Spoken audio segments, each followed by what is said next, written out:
Yep. Yo, right. we are back. Yes, it's been a long time, worth it, but we didn't have the room, so we were just trying to find another location. So here we go. Geeks and Weebs, episode 10. We finally made the 10, boys. Finally.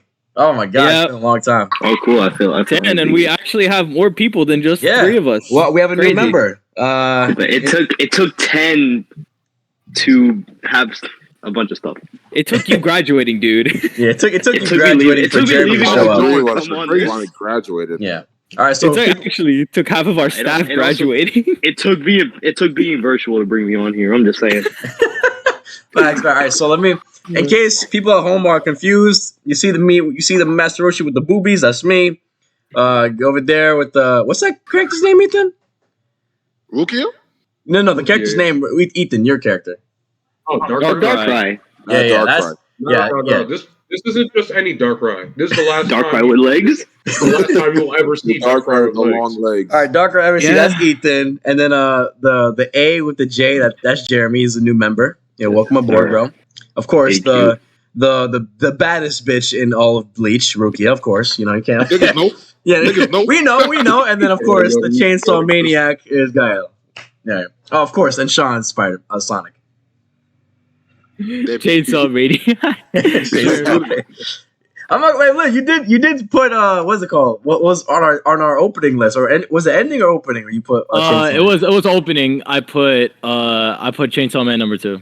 Right. Okay. but my picture is that it's Blue Lock. It's Blue Lock?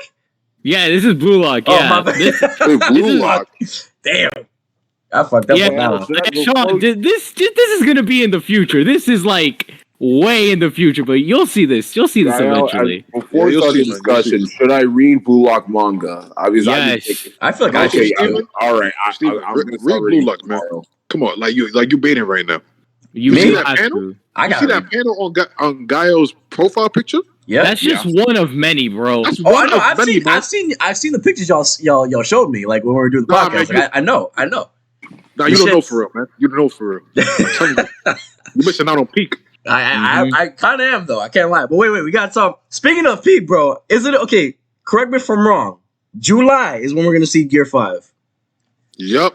Yeah. Is that true? Yeah. Oh shit! Yes, we are. Holy shit, bro. Yo, July 29th, I'm there. Yo, I'm there. Dude, look, it took. Listen, my question is, this will blow my mind. This will blows my mind. It took 2 months to animate the recent Zoro fight. Apparently, Gear 5 is 7 months. Imagine. Yep. 7 months. 7 fucking months in the cook. Just cook it. Just cook it. That's over half a year. When you think about it, over half a year. Yo, I'm one episode. It's gonna break the internet. It's gonna break the internet. I swear to God. It's breaking the internet. I don't even like to use that phrase either, but like this, Gear 5's on fucking school buses, man. I'm just saying. It's a billboard in New York. It's a billboard on 42nd Street. That's what I'm saying, bro. Like this shit is like it really got potential to do it. Yeah, exactly. All right. So I want to talk about a few things today. Number one is going to be a Spiderverse, of course. Obviously, we've all seen it now. We're going to start off with that, but I do want to talk about. We can talk about a lot of stuff, but I definitely want to talk about later is the writer's strike, the Hollywood writer's strike that just came out recently. Bro, like all those late night talk shows that we get annoyed listening to as our parents watch them and laugh. They all got canceled. Really? The writers are like getting paid. Oh my God! You mean my son Jimmy Fallon? Yeah, bro. They all got canceled. My son Jimmy Kimmel? No way. Yeah, that's crazy. Jimmy Fallon and Jimmy Kimmel. Those are two different people. Like Conan left beforehand. They're both late night talk show hosts. That's why. They both do. Oh, so wait, talk shows in general. Yeah, dude. Yeah. It got that bad now. Yeah, no, it's getting that bad. Wow. Wow. No, that's I think it's like real quick. Like at least with movies, it takes. I know almost all of them.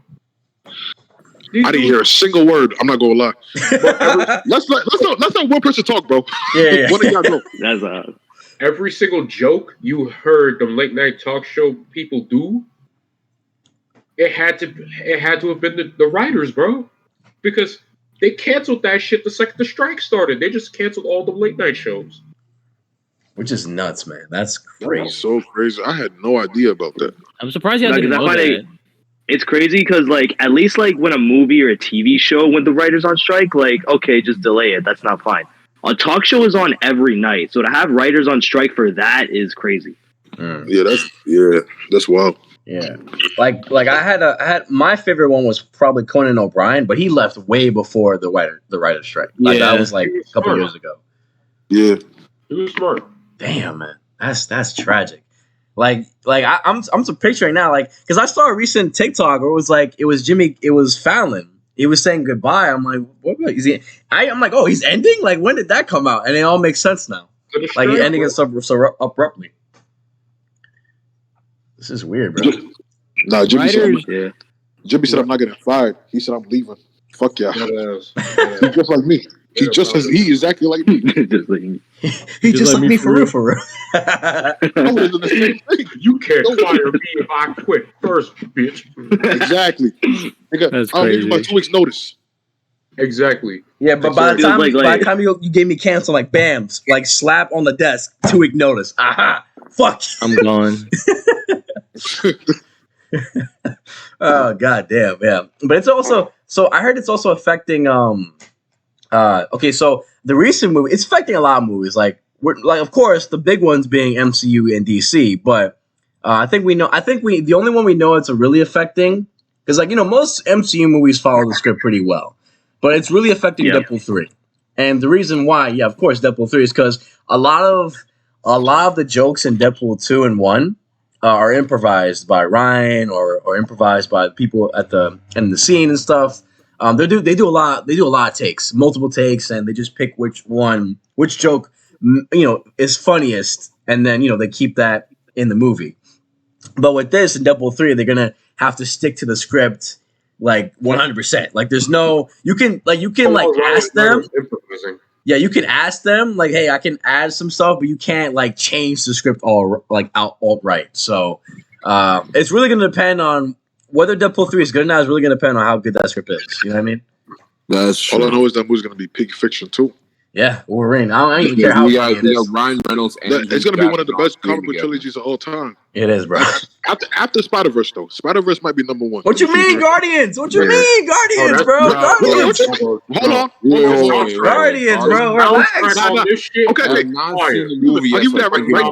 It's Guardians. Okay. But it's gonna be Spiderverse, man. But like, let's be realistic. If the third movie's anything like or better than what just came out, it's over. That's good hands right there. I got it's literally gonna be like no other trilogy is touching it, bro. I got a hot take. I got a hot take. Not even animated in general. No one's touching that trilogy. We got a hot In take. general, it's actually like that good. A hot take. It's that good. Wait, yeah, Steven got a hot take. All right, let's hear it. Okay. all right. Listen. Again, this has nothing to do. Look, let me. I just want to get a discussion going. So this has nothing to do. If you say the first is better, it's the first fucking Spider-Verse movie is better than the second. I swear to God, No, if you it's say not that gonna be right that. now, I'm not gonna do some dumb shit like that. I promise. It's more of like to make you think. Okay, so this is not about which movie's better. I'm talking about which is a better, like, because I'm comparing Infinity, which was a better part one, like which one had a better climax or cliffhanger, Infinity War or Spider-Verse? Ooh, that's that's good. That's good. Infinity War. Yeah. See, you really gotta think about it, bro. You really gotta think about it. Yeah. We was all in shock. We was all like just. I was Infinity War. That shit ended. You expected them to win. Yeah, that was some stupid shit. Yeah, like the main thing is you didn't expect Thanos to win. I feel like, or at least that was my main thing. Things considering how powerful Thanos is, even in the comics. Hello? We know that something. Yeah, we can hear you. Just like with how powerful Thanos was in the we can hear you, bro. We can hear you. We can hear you. Oh, so y'all were y'all talking or not? Yeah, we were. Yeah, we were. Okay, my shit was just cutting out. All right. Well, you said Infinity War because. But Infinity War just left everybody in like just shock. Like we was all just like, damn, we lost. Like with Spider-Verse though, like it got me looking forward to it. I'll say that. But it was a good place to end the movie. So I'm not. Yeah. Infinity War was way more of a cliffhanger than Spider-Verse for me. Yeah, yeah. Yeah, definitely. It probably was, dude. I think like the thing that kind of like it made me a little like hesitant to like it more is because this is a nerfed Thanos. It is. You're right. I heard MCU Thanos is very. He's not even an Eternal in Infinity War. He's some other race. This is a Thanos. If this was Titan, Eternal, if this was Eternal Thanos, he would have ripped Cap in half. But we got to be realistic, man. We got to nerf them.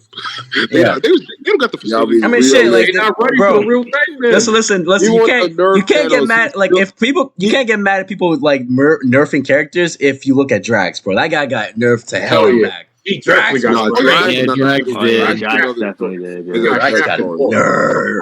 Nah, my son Adam Warlock got nerfed, but for good reason though. They explained he just got born, so it's reasonable. But it's kind of a shame because I was looking forward to him like really violating niggas. Yeah, to him just Or the guy fucking Love and Thunder, man. Oh my god. Yeah, Gore. Yo, that was wasted. You know what? I'm gonna say a hot take. Go ahead. I feel like Gore was the most. I feel like Gore was the most wasted MCU character of all time. He was. He absolutely was. I don't really think that's a hot take. I think that's just fair. That's not even a hot take. That's a general community like thought process right there. Bro, like if you really read the comics on Gore, you wouldn't know they nerfed the shit out of him. Bro. He was him in the comics, bro. Listen, real quick. He was beating the shit out of Thor, like Avengers Thor, Room King Thor, and Mighty Thor, all at the same time. Yeah, he was fucking them all up. He was whooping all of them, bro. Nothing but hands. And I think he didn't even lose. Like he lost because. Like it had to do with like a family issue or something. I don't know. Right. But all I know is he was him. All right. He was him. He lost, and all of a sudden he got a heart and shit. He want to bring his daughter back to life, but in exchange for his. Yeah, that shit was cheap. Yo, you know what's crazy? No, it's because of the Necro Sword. It was draining his life force, apparently. Oh yeah, that's true. That's true. He got done in. He's not a god. Yeah, he got done in. Yeah. Damn shame. The mortality, bruh. It killed him. Yeah. I was just gonna say Thor Love and Thunder. Listen, I'm a Thor fan, but that shit was so booty. Exactly. I'm just gonna say three things. Why were they still doing the jokes when the fucking kids were kidnapped? It's a vague deal. Like they tried turning that shit into like Jesus Christ. Oh my god. Like any touching in that movie was just diminished because nigga Thor was always making a joke about everything. Like every 3 seconds, it was just a joke. Like there could be something mad dramatic. There's no time to joke around. And Thor would just be like, "Oh, that's crazy," and then just move on. He's not gonna be mad dramatic, and they turn it like listen. If Chris Hemsworth himself is saying, "Hey, I'll come back," the only way I'll come back if they do my character right, that's when you know you fucked up. Yeah, for Chris Hemsworth. Like Jesus Christ. You want to know what he said? Shit, he ruined Thor. He demanded that Taika Waititi had to be the director, or else he wouldn't come back. Right. What? Thor. He demanded that for Love and Thunder, and look what the fuck happened. Yeah.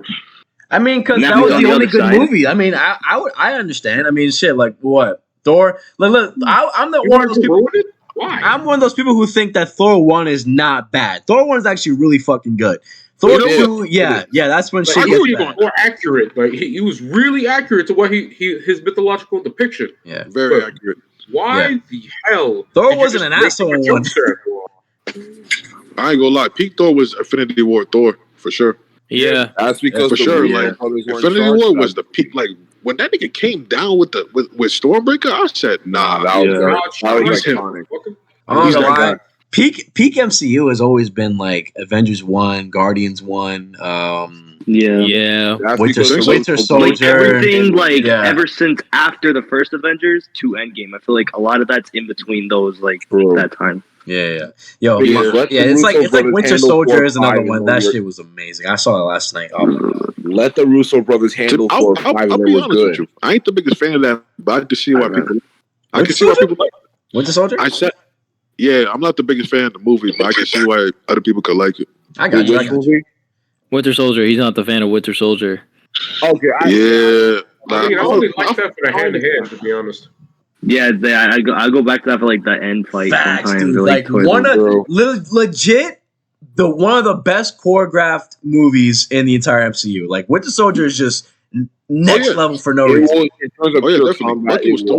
Bucky was throwing them hands, man. Bro, yo, the fucking two, like CQC shit, bro. It was amazing. On the fucking highway, and they started outspeeding cars and shit. Yeah. I was like, oh. Yo, when Bucky and Cap started throwing hands, man, that was peak. That was peak fiction. First, I can when my son Captain America was holding between the helicopter and the building, I said, nah. No fucking way. That's Civil War. Bro. Yeah.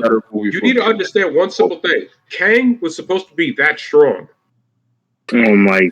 Yeah, he went up. Yeah, Jeremy, do you remember that conversation we had? Like we and you both saw Quantumania. We saw it like the weekend after. We were like we were shitting talking for like 20 minutes, just straight up shitting on Kang alone. Yo, bro. He said that humans in his time period were as strong as Captain America, and this was normal humans were able to do shit like that. Why the fuck did he not kick Scott's head off? That's what I'm saying. Like, they made him sound so powerful. The trailers made him look very powerful. And, like... He was just complete fucking slaughter. He was slaughter. But my son Ken was boxing the shit out of Scott, though. Like, Scott cannot get up. Like, he was just persistent. He just kept yelling at the That's what he was doing. If Captain America were to punch Scott at full force, do you think his fist would not go through his skull? It would. Be some more that shit. Okay, that's understandable, but Kang wasn't even taking him that seriously, though. He was playing around with him. He wasn't. He was laughing at bro. He was like, "Oh, that's what you got." And he just kept beating on him. That he died. He died to ants. Yo. Hey man. Ants are damn powerful. Them ants are some shit. Pause. You're really not gonna defend the fact that Kang, the person who is literally, he said, "I have killed Avengers. I have killed literal world." You talk to ants. So fucking basically someone stronger than Thanos died to fucking ants. At the end of the day, you can never be plot armor. That's all I'm gonna say. At the end of the day, legit. That was like, that was the heaviest plot armor I've ever seen in my life. That's hella. That was the most Fast and Furious answer I've ever heard, dog. Facts, bro. I was like, what the fuck? No, there's no plot armor. The ants knew about what family meant, bro. Can we talk about MODOK for a second? Oh my god, bro. Oh my god. Can we not talk about MODOK for a second? I don't want to talk about him, bro. Yo, don't be a dick. I'm like, bro, that shit was so cringe. Don't be a dick. Oh my god. I was like, why did you change the game? Why did you change her daughter? Hang on. You know what Cassie should have said? It's never too late to change. Never too late to be a hero. It's never too late to change. It's never too late to be a hero. I'm a fan of Cassie, so it's whatever to me. But I guess they wanted to make her more noticeable. I guess inspiration, because the first act was kind of bland, so I guess they changed inspiration, which is fine and all that. But they should just change the lines. Yeah, but yeah, but she's a great actress. Was big. But the line she was given was not it was alright. I'm like, it's not bad. It was alright. You know, I think it's just crazy that for the first time, like I think all of us can like virtually agree. I think that DC for the first time in my fucking lifespan has a better future than Marvel. Like, yeah, crazy? You're not wrong. Guy, isn't that crazy? Guy, I'm on the same side as you, but like, let's not make. I know. That's what I'm saying for now. Listen, bro. I'm not gonna lie, dude. I'm gonna say right now, he could get all his flowers from jail. That's where he's getting them. Who? Oh yeah, 100%. Yeah, fuck it.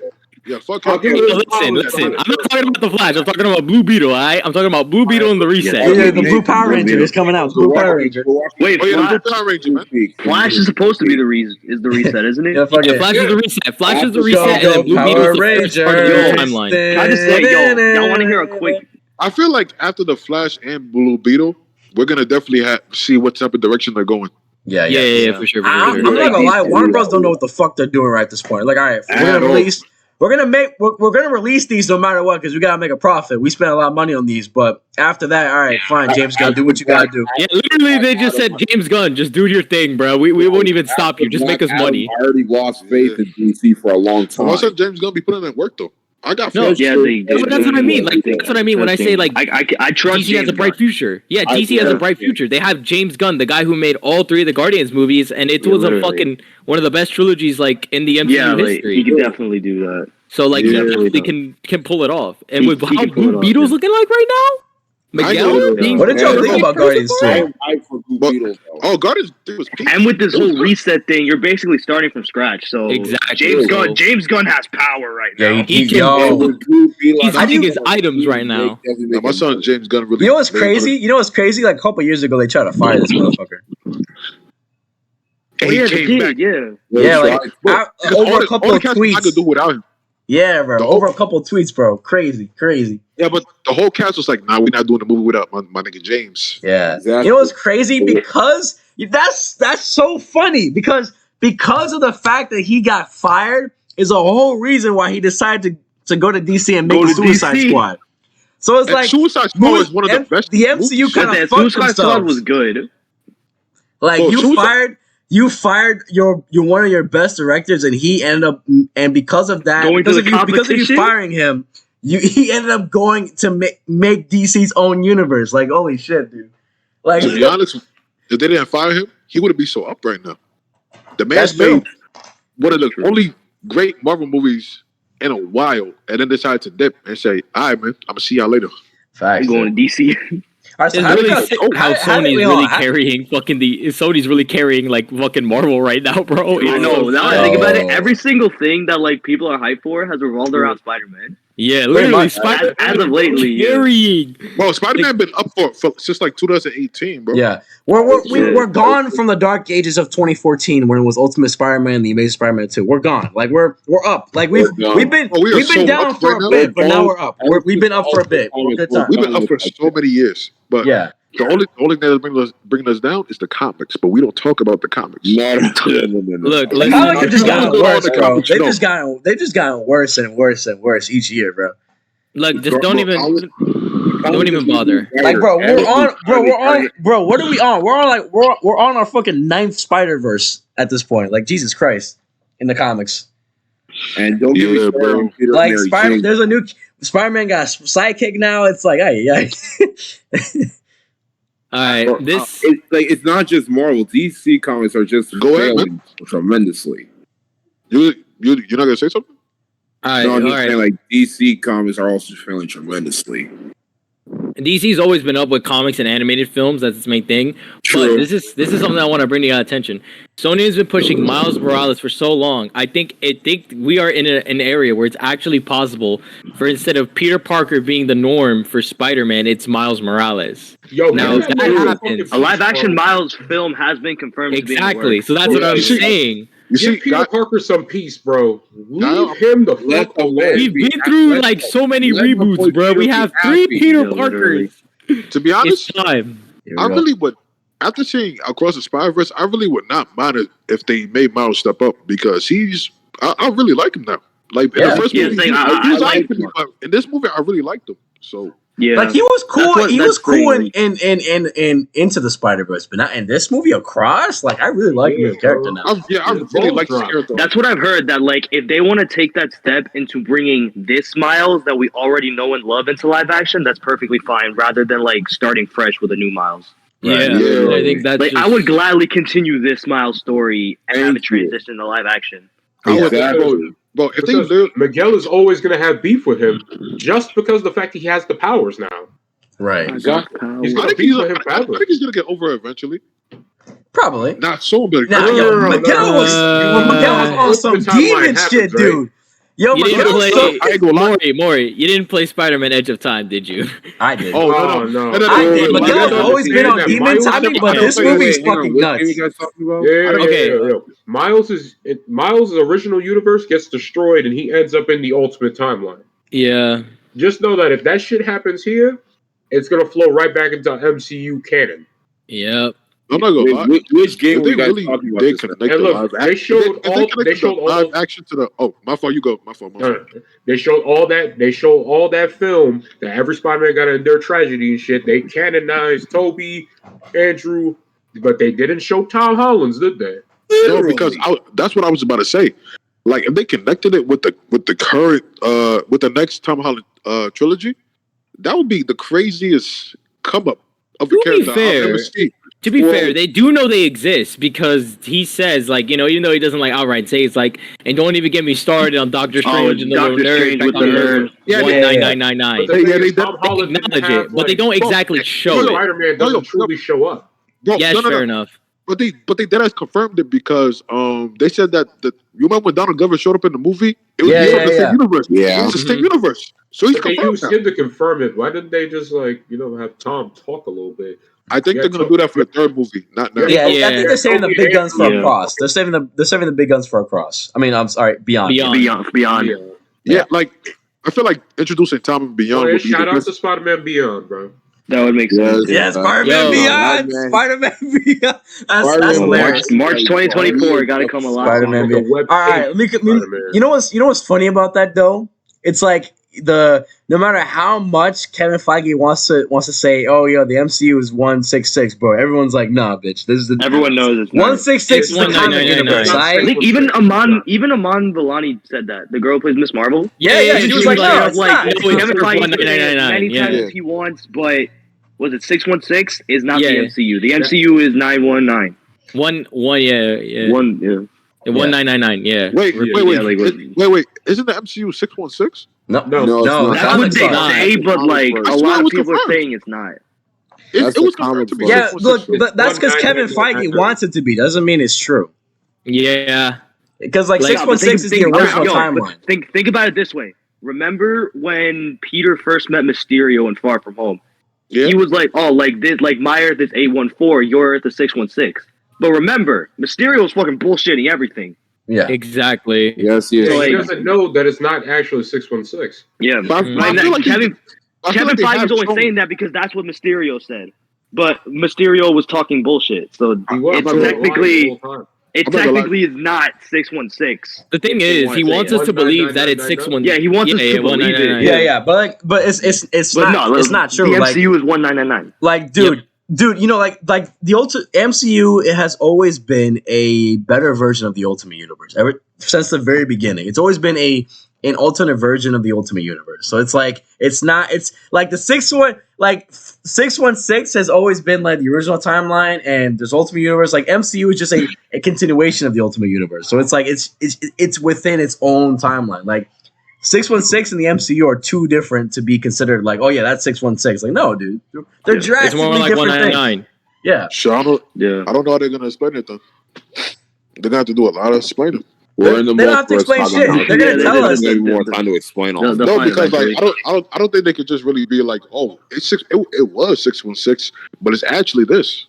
I don't think because remember, it wasn't anybody in the actual like movies that confirmed it. It was Kevin Feige constantly saying it. But are you sure? Like, because I feel like in No Way Home they dead ass put the location. I could be wrong, but I have to rewatch that. They never did. Yeah, I probably have to rewatch No Way Home. I have to rewatch it because I feel like they did. Like the rest of the on top of the Empire State Building. Like, yo, all the villains pull up. We want like smoke. bro, I'm telling you right now, like original timeline is 616. Our Ultimate is 1610, and then fucking the MCU is 1999. That's it. Mm-hmm. Let's just go with that. Like nobody will have a problem with that. Nobody will have a problem with that. Yeah. No, I don't have a problem. That's probably what they're gonna do. Something with that. Yeah, they're probably like thinking about something to do like that. Because it's like I said, nobody in the MCU actually said their Earth is 616. Not the one that said it. The only one that said it was Mysterio. So nobody knew about the dimension hopping bullshit. Yeah, no one knows about the dimensions and stuff. So honestly, the MCU doesn't have to be 616. I'm just waiting for the actual 616 Spider-Man to show up. That's what I'm waiting for. I think he did. He did show up. He did show up. Yo, the original 161. Yeah, he did. The Steve Ditko Spider-Man. He showed up. It was he made a brief appearance when Miles was running from all the Spider-Mans. Oh yeah. That scene is where it involves like multiple scenes. Yeah, that is so lame, bro. Come on, man. Yeah. I'm not gonna lie though. I mean, I heard Beyond, but no one was talking about Spectacular, bro. Spectacular, even though he had Spectacular, bro. The PS4 was literally my boy Josh Keaton is back. Exactly, my son came back. My boy Josh Keaton. All I gotta say is, at least my son got one line. That's all I care about. Facts, bro. He really walked in. He's like, there's no other way, Miles. Like, oh my god. All I needed was the one line. That's all I needed. He got more than PS4. He got more than PS4. He got more than PS4. That's crazy. That's actually crazy. Can I just say one thing about PS4? The fact that it was really wait, hang on. Let Jeremy speak. Yeah. One thing about the PS4 Spider-Man, the fact that it showed like the character silhouette from the actual game was kind of cool. Yeah, I'm pretty sure the trailer made it look like it was just one of the random Spider-Man in the background. Yeah, that style. But they actually made it 3D and stuff. Yeah. Mm-hmm. Actually, last time I thought he was actually in the game. You know what, Jeremy? You know what, Jeremy? The game. I'm like, yo. You know what, Jeremy? I think there's technically two versions of PS4. There's the one we saw where it's the game, and there's the one we saw where he was making the fingers, like pointing, the meme. That's the comic thing. That's the comic version of PS4. Yeah. Imagine it's both face designs, and there's two of them. Yeah. Oh God! I all I say is the first design you better be the 3D model. You know, since we're talking about PS4 Spider-Man, you know what's the craziest thing? I think we were all talking about this like a while ago. Re-download that shit in a minute. It's the fact that the Yuri Lowenthal literally was like, yeah, about that little trailer y'all saw. That's just like nothing. That's like a tiny dip in the big lake we have for y'all. That was like a tiny drop of water, bro. That was the premiere. He said that shit in the premiere, though. That was crazy. He said that shit in the premiere. Like, if I wanted to be teased like that, I would call like any cute bitch I know. I didn't need to do that, bro. Nah, bro. Remember that meme I sent, like with like the Peter Griffin? I want it now, bro. That was me. That shit increased even more. Literally, bro. Like, we all want more. Give me this game now. Nah, I'm not gonna lie. I'm not gonna lie, Gael. That was me with at the end of this movie. 100%. I want it now. Same thing with me. Like, yo, here's the thing. Here's the reason. Going back to why I brought up the topic about which had a better climax, Infinity War or Cross, is because I felt as though that I think that, you know, of course, Infinity War had a better climax and a cliffhanger because Infinity War had a ending. Like, Infinity War had a beginning, middle, and end, and then a climax. Across, which is fucking amazing. Across is fucking amazing, but it had a beginning, middle, and then everything after that is like, all right, go see it in March. Go see Beyond in March. I'm like, all right. Yo, I literally saw a post. About that. Like, yeah, I'm like, all right. Like, after we saw the movie, I'm like, can't you resolve it? Could you resolve anything now, please? Please, no. Fuck. Okay. Like, what I saw was like, if you take the Spider-Verse, Across the Spider-Verse, into like a normal format of movie, it feels like you have the first two acts, and then right when that third act's about to start, that's when it says to be continued. Yeah, and legit. That's why I felt. I was like, it felt like a part was missing. That's why I'm like, fuck. I want to see the last part because I'm like, the shit is missing. I'm like, well, I gotta wait until March. Infinity War definitely felt like it had more closure. Like, Infinity War definitely felt more closure. Like, which, I feel like Infinity War definitely had the better closure thing. Yeah, because it's like it's beginning. There was a beginning, middle. Like they built up, and then fuck, go see it in March. Shit. All that built up, and I got to wait months. I wait until March for that. So I think that was another thing. All that build up, I gotta wait until March. Ah, fuck. That's why with Infinity War, I feel like it was also the fact that like half people died. Yeah. Also, Gael, can I tell you something? Yo, what's up? Like, can I tell you something, Gael? What's up? I was just saying, like, with everything that we've seen so far, not to mention this PlayStation presentation. Yeah, we hear you. We can hear you. We hear you. I'm just saying, everything that we've seen so far. I'm telling you my top 3 Spider-Man right now. Not of all time. It's top 3? Just based on the movie itself. You know top what? 3. I'm not I gotta gonna tell lie. you at the top 3. Actually, let's make it top 5. Let me make it top 5. My 5 is okay. Can I ask you a question? What's your lowest Spider-Man? What's your worst? What's the worst Spider-Man movie you've seen? Like, what's the least favorite one? What's your least favorite Spider-Man? Amazing Spider-Man 2. Spider-Man 2. Dead ass, bro. Rhino was garbage in that shit. Yeah. Spider-Man 2 was actually the worst one. I mean, you're not wrong, though. All right, Sean and Gael, what you guys think? Yeah, I mean, obviously that's pretty clear. Anyway, Sean, you were talking to me about something beforehand. You want to? Yeah, I'm not gonna lie, it's far from home. Everything that we've seen so far with Spider-Man, especially including the placements and presentation, really? they're literally giving everyone a reason to buy PS5 now. I'm not mad at that. Yeah, no, literally, yeah. And I think like it was with the PS5. It's actually like, even though it's expensive, it's very much possible for you to get now. Yeah, like no one's doing that anymore. Like now, it's very clear. More possible. I mean, I need a PS5. I need it. Yeah, I need a PS5, bro. All right, I'm not gonna lie. All right, my top 3 is my son Hobby. My son Hobby, the UK Spider-Man, Spider-Punk. Okay. Mm-hmm. That nigga's a W man. So I don't care what nobody says. Hobby was cool. Hobby, I like. He is cool. Like, bro is like. I want that man as my brother, bro. Bro stuck up from miles. Bro stuck up from miles the entire time. He literally helped him get out of the thing. He literally he was putting his palms like, remember what I told you with the palms, bro. Yeah, exactly. All right, number 2 is definitely Miguel. Miguel was on smoke the whole movie. That man was he wanted the body. He was throwing hands. Miles wasn't supposed to have them powers, brother. Yeah, and he dealt with that. Actually, what's crazy about that is the fact that we are seeing what Miles would have become. Like, if the dimension went correctly, that Prowler Miles we saw at the end, that should have been the Miles that we've been following throughout this entire journey. Yeah, the Miles with the dread should have became, the actual Spider-Man. Because if you notice, the spider that bit him said 42. And if you're going through the flashback, because I remember I went back through, you see a kid in dreads about to get bitten by that spider before it gets teleported to the current Miles we know and then bites him instead. Yep. Yeah, I didn't realize. What the fuck? I didn't even see that. No way, bro. Yeah, I didn't realize that. They Miles explained was it, never though. supposed to get spider power.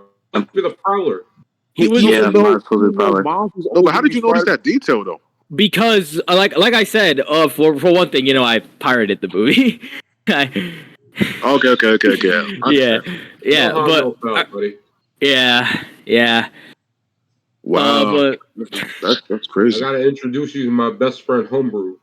Yeah, but that was a whole cool reveal. Do not sue me. Do not come for me. You know what's crazy though? Can we talk about Miguel almost fucking killed the Vulture?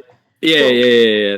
But anyway, I went back, and if you notice, from when Spot's talking about his origin, you literally see the number 42 because the spider is marked number 42, and you see him about to bite. There's this kid taking notes, and he's about to bite the kid. Convenient. That kid also has dreads, right? And the class he's going to is supposedly Spanish. And apparently, Miles threw something, and that's what caused with the space collider, and that's what created the bagel.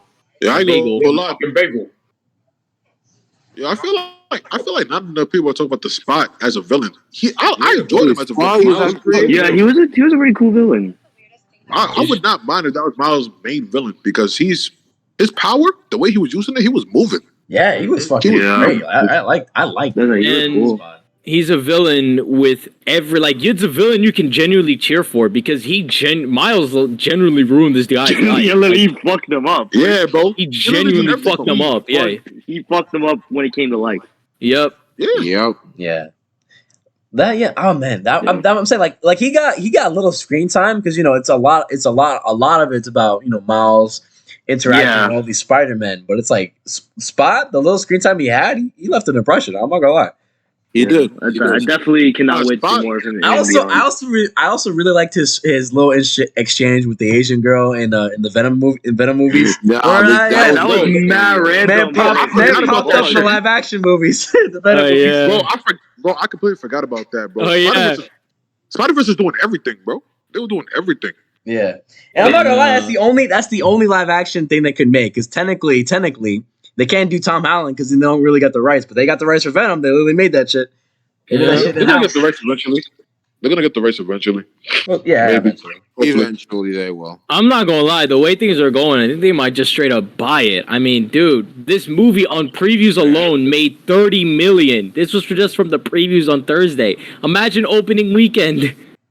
Yeah, bro. Nah, It's gonna be like 300 million minimum. 300 million minimum is what they're saying. And you ended it on a cliffhanger? That means the next sequel is gonna be making bank. Yo, that opening weekend, bro, is gonna be nuts. All right, predictions. What we thinking? What we thinking right now? I'm thinking maybe 350 mil. You know, because at the end of the day, you know, I don't think that people. Well, I think people are gonna see it, but like, I think that like, I don't know.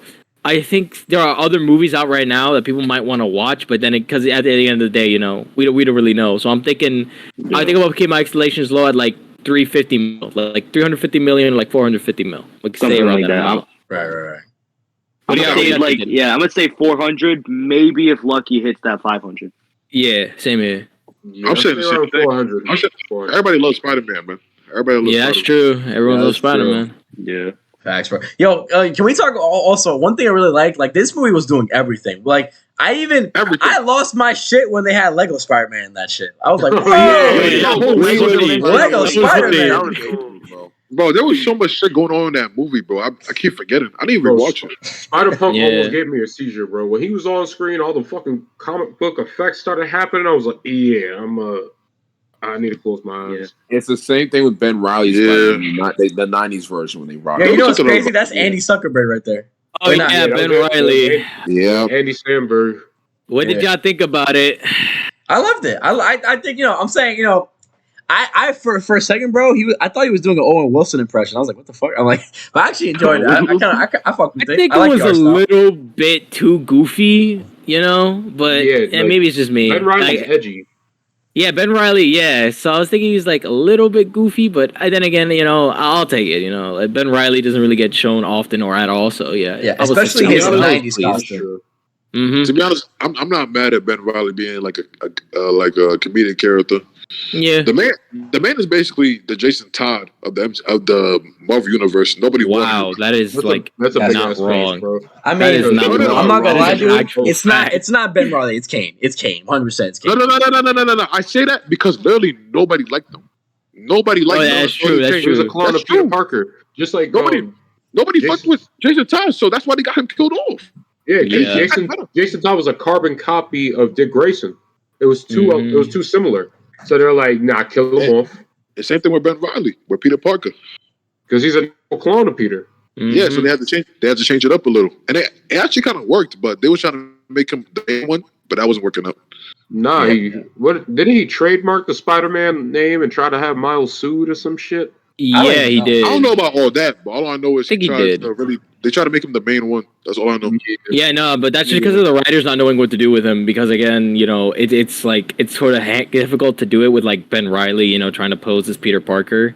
You know, it's a bit different. You know, like I'm not gonna lie, they be trying they be struggling to write any other character aside from Spider-Man in the Spider-Verse. Like any other Spider-Man, they be struggling. Like I don't know, like Peter Parker just be you know. Just be the guy, bro. I don't know. Like they have a lot of stories they can tell, but for some reason, you know, they can't. Like they just keep fumbling with Miles. With like I heard Gwen's been doing pretty well. Spider-Man's been doing pretty nice, but Miles has had what 4 runs through the 4 different writers. Remember in the movie and the that scene where still hasn't he's still not like. He's still he's still below Peter in all the comic book runs, like the rankings and shit. So it's weird. I'm like, yo, if they could just put that writing into the comic books, I agree. I agree with that. Yeah, I agree with that. But like, remember in the movie when he was going through all the tragedy, you have to accept tragedy and responsibility and all that shit. Yeah. He specifically did not show Miles Gwen Stacy's fucking death in the Amazing Spider-Man 2. Of course, yeah. Now I'm saying, like, I wish they showed him that. He probably would have relented. No, I'm just saying that this movie had amazing writing for Miles, and I wish they could just apply that to the comic book because they just don't for some reason. What I'm gonna say is that no one's like really talking about. Do you remember the poster? You see Miles trying to catch a falling Gwen, right? Yeah. Oh shit, you're right. I think that's what I mean. I don't really think that was for like. To it. That's what I mean. Honestly, what if this is foreshadowing for like the third movie? Remember, bro, if she dies in the same way that Gwen Stacy dies in the Amazing Spider-Man 2, I might walk out the fucking theater, bro. Oh my god, the snap neck. I don't want to see that. I don't want to see that again. I don't want depression again. Did somebody talk about Gwen Stacy dying or something? Yeah. Because remember they showed the whole poster for the new movie about Miles trying to catch Gwen. I'm thinking probably. I don't think she's gonna die though. You don't know, man. You don't know. No. I would think a better. Remember, they gotta teach these Spider-Man lessons, and it's usually a tragedy. Yeah. To be honest, actually, something real quick I want to add about something I want to add real quick about with Gwen and Across the Spider-Verse is that I know this movie ended off on a cliffhanger. And a lot of these characters stories fell incomplete because of that cliffhanger. But I feel like some could argue Gwen was probably the only character that had some kind of closure in this. He did, yeah, you're right. This was a Miles and Gwen story. Gwen was just as important as Miles in this story. This shit was heavily. I like the fact that they show her. She was his rock, bro. I like the fact that they show her backstory and all that before the movie even started. Yeah, that was a good thing. But yeah, no, people got to remember at the end of the day, even though it's introducing all these characters and whatnot, this isn't their movie. I mean, hell, in the end credit scene, it literally says Miles Morales will return and Beyond the Spider-Verse. This is a Miles movie, not any other character's movie. They're supposed to be cameos. There's supposed to be introductions to them, right? And I think the reason why they left them incomplete is so you can go out and see how it happens for yourselves, you know? Facts. Yeah, I agree. 100%. I've generally, again, I'm super excited. I want to see what they would, I'm very curious. In this universe where Miles, they say Miles was an anomaly. Are we for sure? Are we 100% sure that Miles was supposed to get bit by a spider, or was supposed to be that universe's Peter? No, we don't know. Can I just say it's from a whole other universe, man. I'm guessing that's not right. Let's let Sean talk. All right, what do you want to say, bro? Here's the thing, Miles was always going to be Spider-Man regardless. Even if the Spider from Earth 42 didn't come over and bend him, Miles would have somehow gotten his powers regardless. It's just that the circumstances were different for some reason. Yeah. Somehow that power got transported. So Miles Morales would have been Spider-Man under different circumstances. I'm pretty sure that Peter from that timeline would have been his mentor instead of the main Peter that we saw from the movie as well, which I am happy. He has a daughter, Mayday Parker. Just keep her away from Mephisto. Yeah. Don't remind me, please. Peter was from another dimension. He couldn't have it. Yeah. All right, but what I'm saying is that are we for sure? Are we for real? Are we 100% sure that Miles was supposed to get banned? Let's say that universe, that universe. Current Prowler Miles was supposed to get bitten by the spider that bit. Miles that we are seeing now. Yeah, I'm curious if it is Miles or another Peter. I'm curious if it is. No. This is the main reason why. This is the main reason why I say that. Because in Earth, remember, when Miles goes to confess to his mom that he's Spider-Man, Miles' mother doesn't know what the hell he's talking about. Right. Because there was no Spider-Man. There was no Spider-Man because the Spider-Man of that world is supposed to be the Prowler Miles Morales. There was no Peter Parker. Yeah. It was just in that universe, yeah. Instead of Miles becoming Spider-Man, he became Prowler. Exactly. But that's what's so cool. That was going to be the fate of the current Miles Morales we know now. That was going to be his fate. He was going to be the Prowler. People saying one thing that's cool about Beyond the Spider-Verse is that Miles going to face what he was supposed to become. Exactly. Which, that's kind of cool. It is. So you're saying that the Miles we have now, Miles Morales Spider-Man, was supposed to be Prowler, and then Prowler Miles was supposed to be Spider-Man. Yeah, interesting. All right, cool. But we don't know what happened to Earth 42 Peter, so that's what I'm saying. I want to know what Peter was doing in this universe. Dead or something. I'm assuming he's dead or he doesn't exist because remember, there's a whole apocalypse thing going outside. So if Spider-Man tried to stop it, if there's an apocalypse outside, I'm assuming it's because he died or something. Yeah, and not only that, Miles' mom doesn't even know what the fuck a Spider-Man is. So that's what I mean. It's either he's dead or he just didn't exist at all, and Miles was supposed to be Spider-Man. Considering the fact that you just said that Miles' mom didn't know who the fuck he was, I'm assuming Spider-Man did. I'm assuming Spider-Man didn't exist. Spider-Man didn't exist. Miles Morales was supposed to go through a similar type of backstory, but instead of his, Prowler, but instead of his uncle dying, as you saw in Earth 42, it was his dad who died. His dad that died, dude. His dad died, and he most likely was have to face his uncle, who was going to be the Prowler. Yeah. But again, since they did the whole thing with the machine, it sent the spider that was supposed to bite Miles to the current Miles's, our Miles's current, timeline.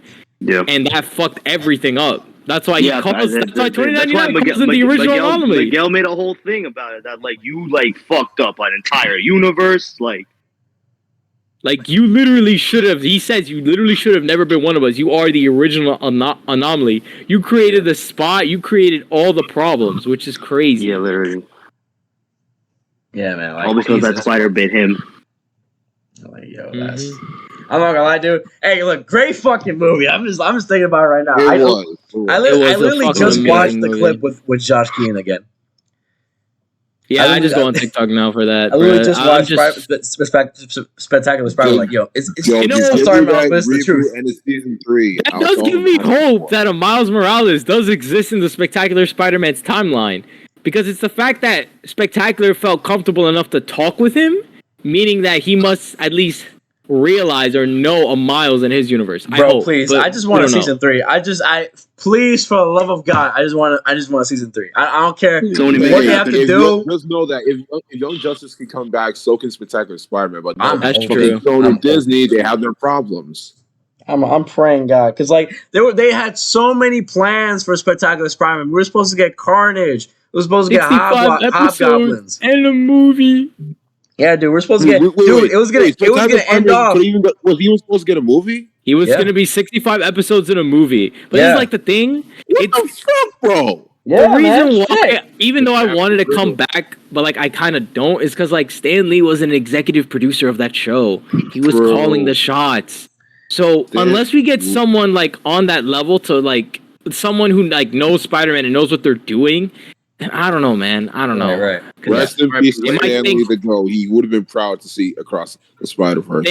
They might make shit worse rather than better, And with I mean zero offense to what I'm about to say, but how they bring shit back, and then they sometimes they make it too woke, Don't get me started. Don't crush my dreams like that. Yeah, dude. We've seen it happen. We have so many times. It's happening now. Mando's getting woke. You fucking Mando. Oh yeah, Transformers too, actually. Oh, you're right. That's a kids show. Nobody's watching that shit. Nobody's watching that show. Though. Beast, right? Yeah, I think it's genuinely sad that I'm literally I feel like if I ever have children, and I'm going to have to show them the cartoons I grew up with rather than the ones that are currently airing out right now. I'd rather show them what I grew up with because I literally don't want them to grow up thinking that they're this when in reality they're too young to even make their own choices, Take Ben 10 for example. I'd rather have them watch the old series. Nah, bro, don't. Ben 10. Don't get me started. Don't get me started on Ben 10. I will lose. I will lose my shit. We're talking about Ben 10. We're talking about Ben 10. All right. We talking about Ben 10. We talking about Ben 10? All right. Hell yeah. We talking about Ben 10. That's what I need to hear. Yeah, bro. I've been getting back on Ben 10 recently, man. Same here. So peak until Omniverse. I mean, Omniverse was the last good one, but I see the reboot, and I'm just like, what Omniverse the fuck was all right. Yeah. I went back to Omniverse is all right. At his moments. Omniverse is good. That's the last good one. Omniverse had it. I would definitely. I went back to my Man, they kept on trying to milk it. Then Man of Action left. Mm-hmm. They changed studios. Yeah. Be honest, guys. Would you want to see a spin-off of Ben 10,000 with the original voice actor along with Kenny? Like of what timeline? Like either the one where he ends up with the girl that ass says she can train him like a dog, bro. Like you remember the OG universe from Ben 10,000 with Kenny, right? Oh, Ben 10,000, Kevin 11,000, right? That's the one. Yeah, like, would you want to see? Okay, yeah. I'd be interested. I'd be interested. Yeah, I'd be interested. Yeah, it's definitely something that like it'd be cool to look into that a little bit more. Yeah, Ben. Yeah, the original Ben timeline, the original Ben Prime. Yeah, that'd be dope. Yeah, we only got like 5-6 episodes of him. Something like that. Yeah, yeah, more like 5 or 6 episodes when they go to the future. Mm-hmm. It's we're talking about the OG Ben 10,000. It was only 2, like season 3 and then season 4. That was it. Yeah, I swore there was at least another one. You must be thinking of Ultimate Alien or something. And Ultimate Alien. There's more. Ultimate Alien was good. Here's the thing: every time Ben meets Ben 10,000, somewhere somehow he changes his future just a little bit. So. Bro, I just want to say the creepiest Ben 10,000 is the one you see in Ultimate Alien, where like when he hits the Omnitrix, like his human body like mutates. Oh yeah, that is the creepiest Ben 10,000 out of all the Ben. Oh yeah, you know what's crazy about that one? They said that they couldn't animate him because they got like there was too much, like they didn't have too little money for that. They had too little money to animate it. Because like when he became Ultimate Humongousaur, like God, like yo, I fucking love the Ultimate designs. Yo, I popped out so hard when I saw Ultimate Cannonball, bro. Oh my god. Oh yeah, Ultimate Cannonball. Ultimate Big Chill. Ultimate Big Chill. Yo, oh my god, Mark, Ultimate Big Chill, bro. Nah, that line was so cold. You're gonna burn. You'll be so cold it burns. Nah. That shit was so cool. Yeah. Ultimate Echo. No. Yeah, I was gonna say Ultimate Echo was a good one. Yeah, no, didn't he beat Kevin 11? Like he did. You beat Kevin 11 with the Ultra Matrix, right? He did. Yeah. Hold on, what's up, Maury? Was some shit. And Gwen didn't interfere. He was dead about to kill him. So like that was alien with the plug. Like yeah, Maury. All right, go Maury. What was the plug? The alien with the plug shit on his head? I forgot. Feedback. Oh yeah, feedback. Yo. Feedback is the top 3. Nah, feedback is literally what carried Omniverse low-key in the beginning. Feedback literally carried it, bro. Top thing to talk about when it comes to Omniverse. Like everyone brings feedback. That's where he was introduced, yeah. Because that alien he was literally introduced to Omniverse. Actually, you know what's crazy? We got introduced to it in Omniverse, but apparently Ben had it when he was a little kid. Yo, I'm like, low-key, I would have loved to see feedback with like the OG Ben 10. I thought he would literally. I mean, it shows it was a thing. It showed it was a thing. The original animation. Ben had feedback when he was 10 years old, apparently. At least with feedback, we got an answer as to why Ben took off the Omniverse. Because after his death, like Ben got the water. That's why he took off the Omniverse. Hello? And we can hear you more. We hear you. Anyway, I was saying, like, why didn't he use them?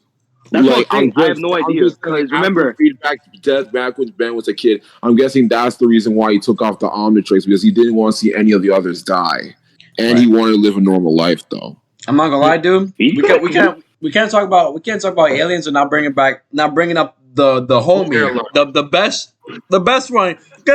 We're not talking about my homie Raph. What the Raph? Yo, let me tell you something. In a way, Raph can just be a crackhead in the city. Raph is sick and you always full of shit. I just say, in a way, Raph can just be like some crackhead you see in the streets, just yelling random shit. He's not wrong. Raph is just that guy, bro. Like let me tell you something, Blue Hoodie. How y'all feel about Raph though? I fucking love Raph. He's fucking Raph is fucking amazing. Yeah, Raph. He's cool. Words of our homie Kevin. He's cool. I fuck with my son. What's his name? Feedback. Heat Blast. Heat Blast. Heat Blast was the original GOAT. Yeah. Heat Blast was the original GOAT, bro. He's the original one. Facts. Heat Blast was the OG. Heat Blast was the original one, like the first one, right? Yeah, the first thing he ever turns into. Actually, you know we haven't acknowledged about Raph? He's like Ghost Freak, in which like They literally just trapped him inside the control. omniverse. Yeah, he loses control because it's an alien trapped inside. Wrath literally is an alien trapped inside, but he just doesn't give a fuck. He's like, all right, shit, yeah, he doesn't care. Now. Unlike Ghost That's Freak. why Ghost Wrath fucks, bro. Wrath fucks, I'm so happy that you. No, Wrath is like literally his own personality. Like if he leaves the Omnitrix, he'll just leave. Bro, I'm telling you, Wrath fucks, dude. Wrath fucks. I'm telling you right now. Yep. Bro, remember Ghost Freak? I'm happy that you're Ghost Freak was dope until he was fucking so terrifying. In the original, Ghost Freak was so freaking scary, man. I remember when he left Ben, he tried to get him back. That shit was creepy as fuck for me as a kid. He willed himself out of the Omnitrix and was trying to get Ben murdered the entire time. Low key, some Courage the Cowardly Dog type shit, bro. Yeah, bro. Yeah. Now you know the fucking episode. You know the episode. Yeah, we all do. I feel like upgraded slept on. Upgrade's cool. Upgrade's definitely an underrated alien.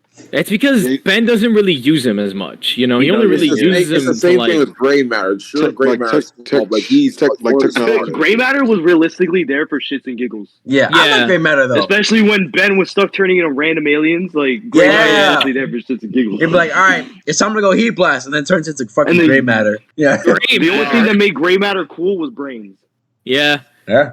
The fact that he was almost as strong as Azimuth, as smart. He was as smart as Einstein. Yeah, literally. I don't know if y'all. Wait. Was Ben's gray matter at the level whenever Ben tried to turn into Humongous Soul in Omniverse, this nigga will always turn into some random alien. Oh yeah. For some reason, Ben slams the Omnitrix. Yo, literally, like I do not know why. I don't know why they would do that. I mean, what's crazy? They really overused that joke. Yeah, they did. The fact that it was constantly Humongousaur and not another alien is maybe what made it feel like it was being mad overused. It got stale after like the 4th episode. They made that shit last for like 10 straight episodes. Yeah, it was funny after episode 3. Once you hit like 15, or I think the first 2-parter, which I think was like 14 and 15.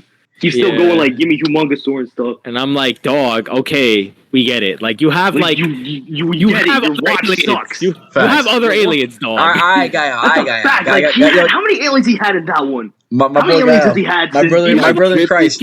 20. My brother in Christ. And the DNA was fusing between all the aliens, so he still had 10. Oh yeah, it's true. Guy, my brother in Christ. My brother in Christ. What do you want, bro? Alien X versus Goku, though. Who wins? Alien X. Hey, you know what? Fuck you for that. Fuck you. You know who wins. We all know that, right, Gal? Yeah, I know. Okay. Alien X, bro. Come on, Alien X. What you mean? Aliens to recreate the universe, so we all know what happens. Steven, you want me to pull into your house right now, or you want me to be the Goku right now? Because that's what I'm gonna do. No, you better pull up in the Goku gi. For real.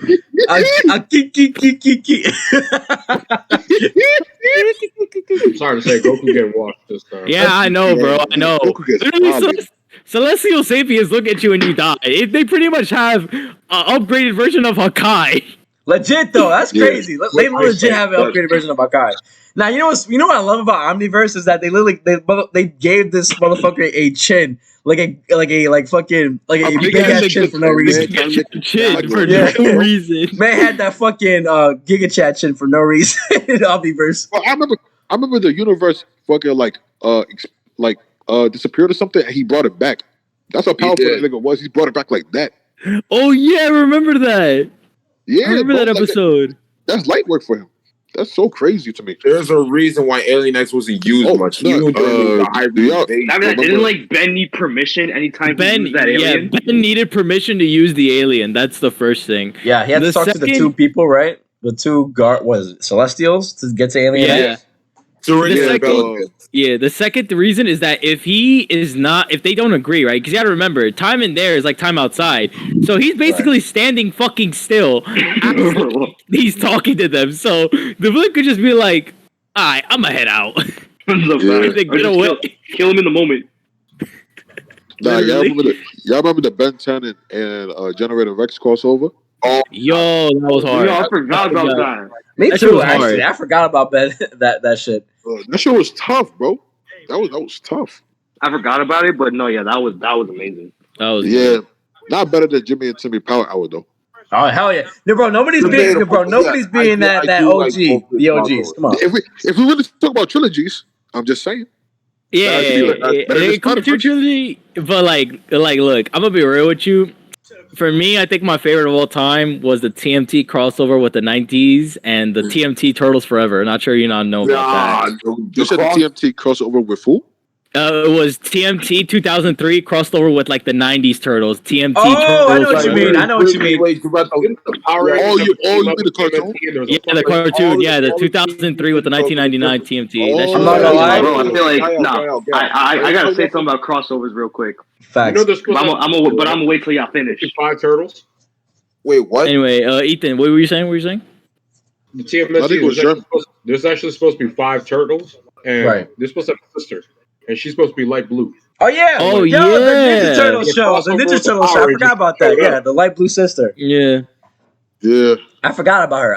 I think people want to forget about her though. Like everybody did. Yeah, she's not really important, so we don't really care. Yeah. You know what's crazy? Crossovers though, I'm not gonna lie. I fuck with that guy. I'm more of a 2007. Oh no, sorry, 2012 crossover. You like that version better? I love 2012. Hang on, Gaia. When you were talking about the 2003 version, are you talking about the movie when they had? Did y'all know that? It was a movie with the Shredder where they had to go to TMT Prime. You remember? Oh yeah, I just wanted to make sure. Thank you. That was my favorite. I saw that as a kid and I fucking popped off. I ain't gonna lie. I think my fucking mic is tweaking right now. I cannot hear nobody else. For real? You can only hear me? You can't? Bro, like it feels like anytime there's a convo, there's somebody talking, but I can't hear them. Really? We interrupt each other. It's man weird. I mean, is everyone else having that problem, or I mean, I'm fine. I hear everybody. Yeah, I hear everybody as well.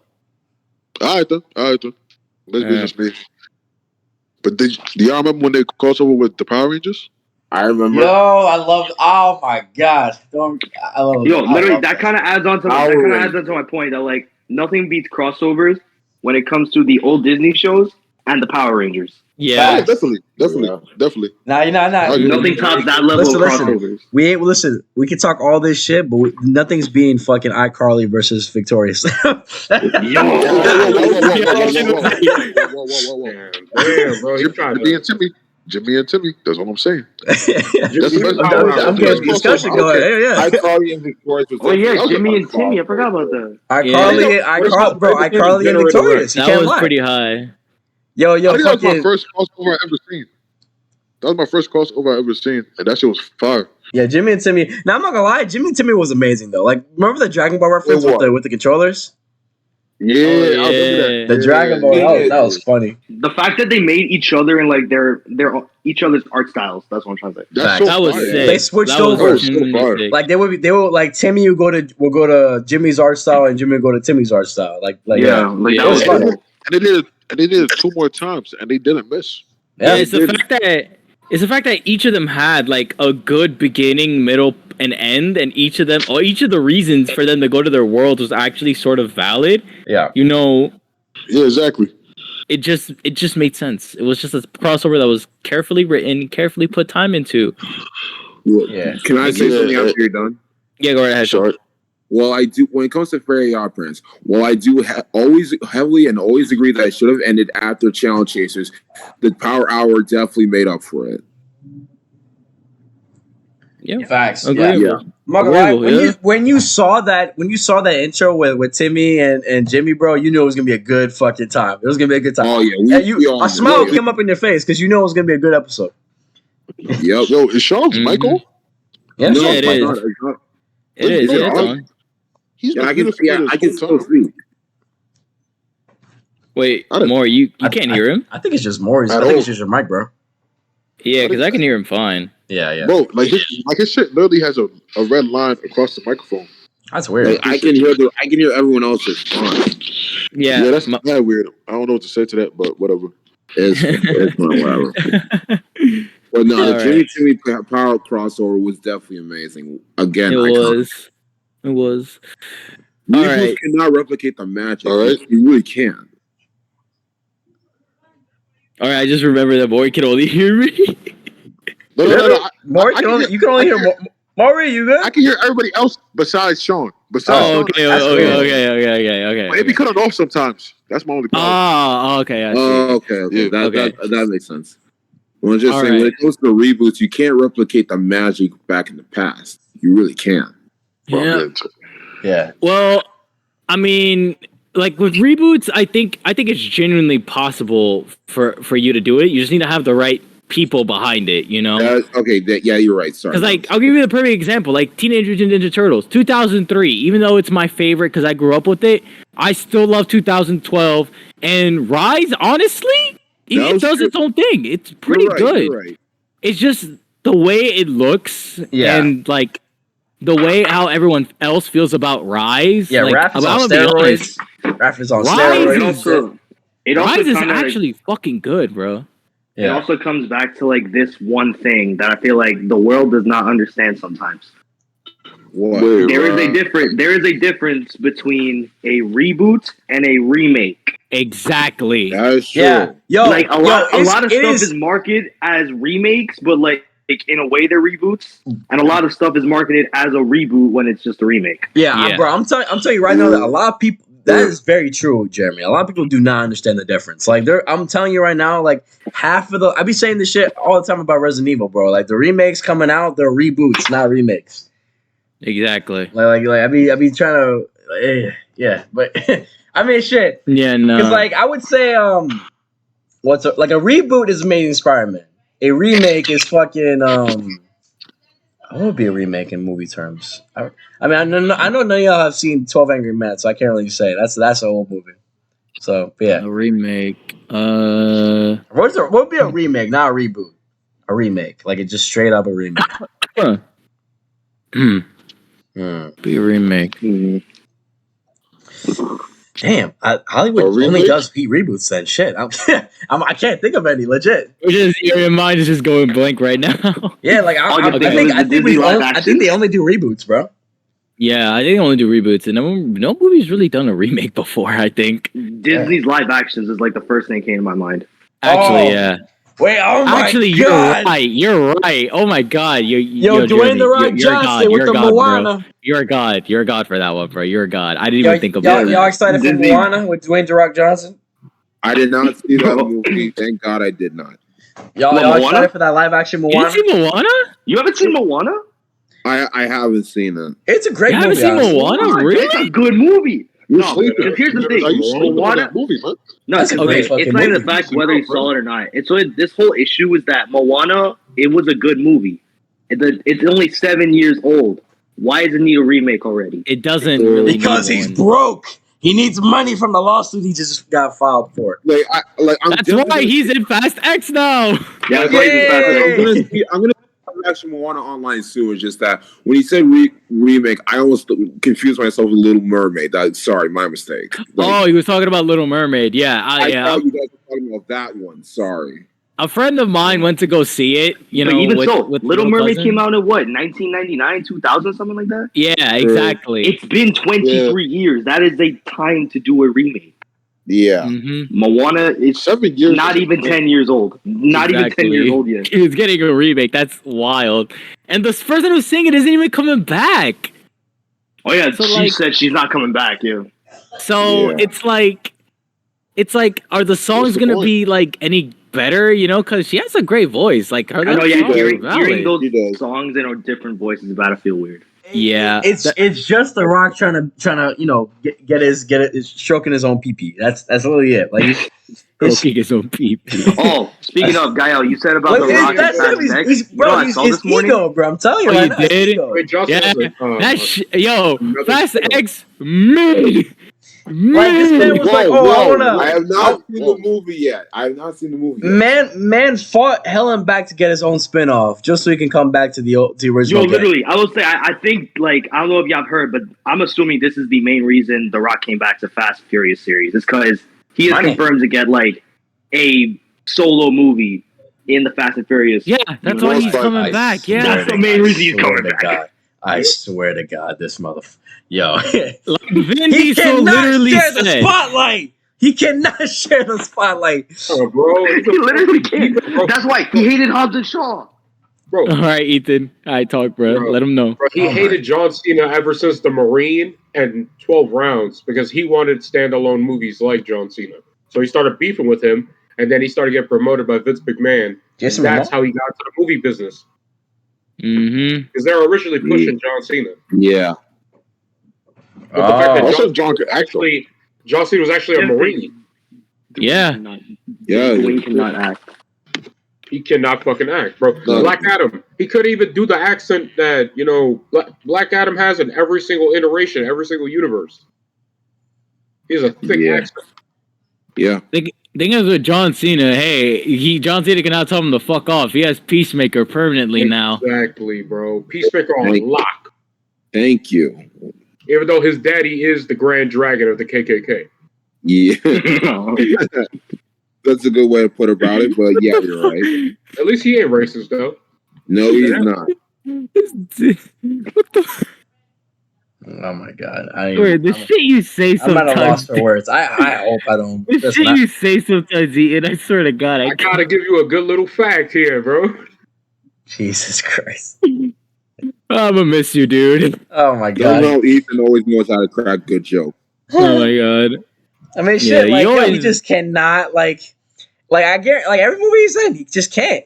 Bro, we talked about this in our other podcast with Black Adam. I'm like, oh my god. It's annoying. We've been others. That's why he sabotaged the Shazam movie. Yeah. Spoilers the movie before it was even out. It's funny how James Gunn was like, yo, don't. He wasn't even promoting Shazam, yet he was promoting Flash and fucking Blue Beetle. Fuck Ezra Miller. No.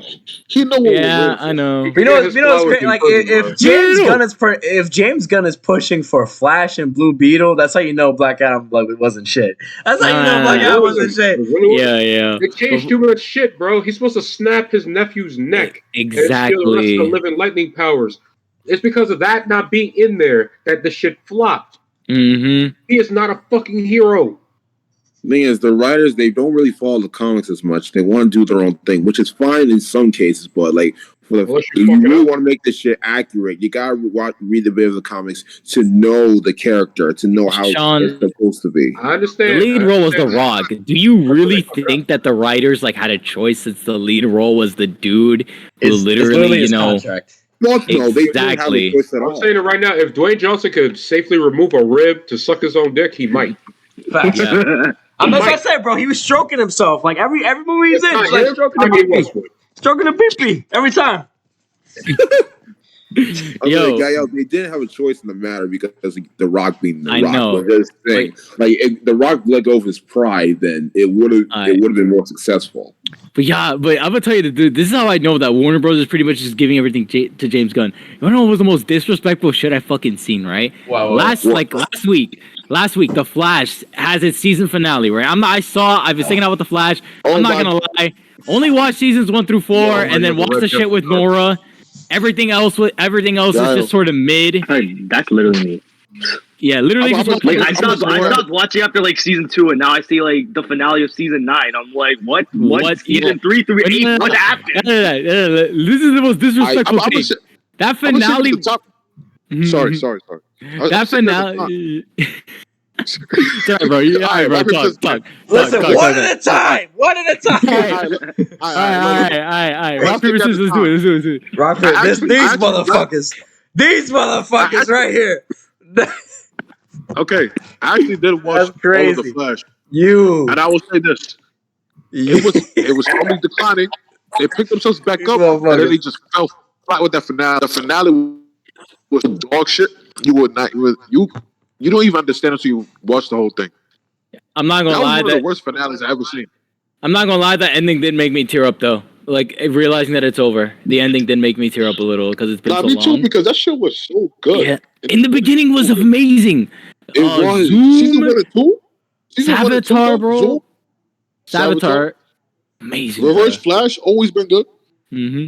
But this is what I was saying, right? Keep in mind, the finale ends a week ago. And then this week, when they were asked, because Ezra Miller isn't coming back, do you guys have any other people who you think could play the Flash, right? Yeah. These motherfuckers had the audacity to say, I don't really think there's anyone who could really fulfill the role that Ezra did. And I'm like, you pieces of shit. Listen, you know what's crazy? You petty pieces of shit. You know what's crazy, bro? Grant Gustin is Grant right. Gustin should have been the Flash. I'm not gonna lie. That was it. Well, They should have made the CW shows canon to the movies. That Grant Gustin should have been the movie Flash. Period. That's all literally.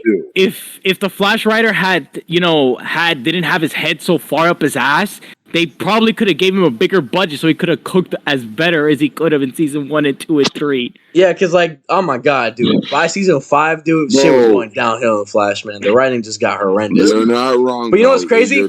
We all know. Listen, here's the thing. We all know it's not Grant's fault. So like legit, when people were like, I don't know who fucking said that, but when they were like, oh yeah, we can't see anybody else playing the Flash. Everybody was spamming Grant Gustin. Everybody. Because we know he's great. He's a great Barry Allen, but he just never had a good time. He's the perfect one.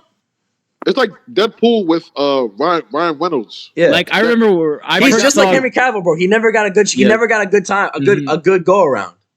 Well, he did technically for the first 3 seasons. Like Andrew Garfield too. Facts. They got the character down. It's just the writing. Yeah. Well, I mean, I think it's a bit different. I think Grant had a bit more time to light because you got to remember 1, 2, and 3 were running everything. It was after 4 that everything just sort of went down, the shitter. Yeah, I feel like you could have edited that through. 4 was all right. It's just that 5 just started going downhill. Yeah, well, it sucked. Nora kind of saved it though with 6. It sucks because I love Nora, but like they should have had a different writer because some people in the cast that actually wrote some of the episodes, like Tom, Daniel Pennebaker, some of those episodes were peak. That's what I'm saying. One of them should have been the director for at least a whole full season because they understand how to make an actual thing good. Like the finale just felt like we just put what we had. Yeah, and I was like, really. Yeah. Like Zoom's voice wasn't even the correct fucking voice. It was some other guy doing that. The quote, "You can't lock up the darkness." I was like, man, get this shit the fuck out of here. I need the OG. That's crazy though. I didn't even see the final Flash show. I didn't even see the final finale. That's crazy. No, neither have I, but I don't care, honestly. I feel like Zoom was done the dirties at everybody because they changed his suit and his voice. Mm-hmm. And he was giving more comedic lines that he usually does. So he was kind of made as a joke.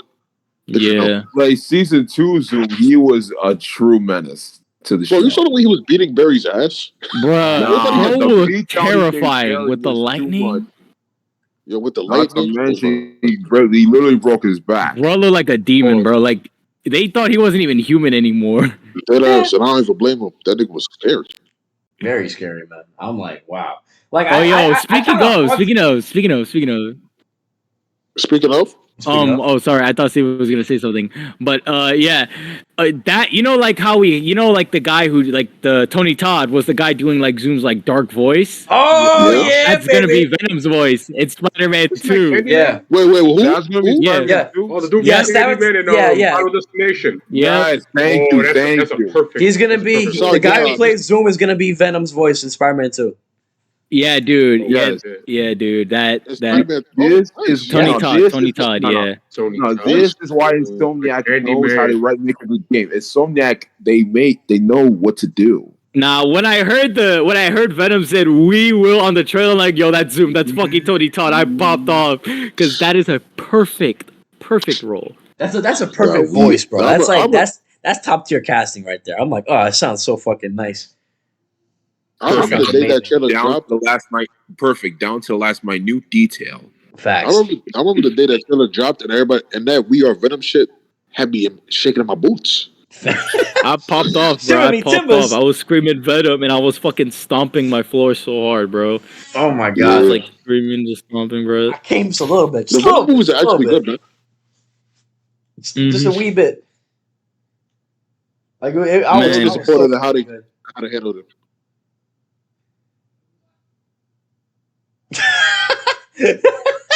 Yeah. Yeah. What do y'all just?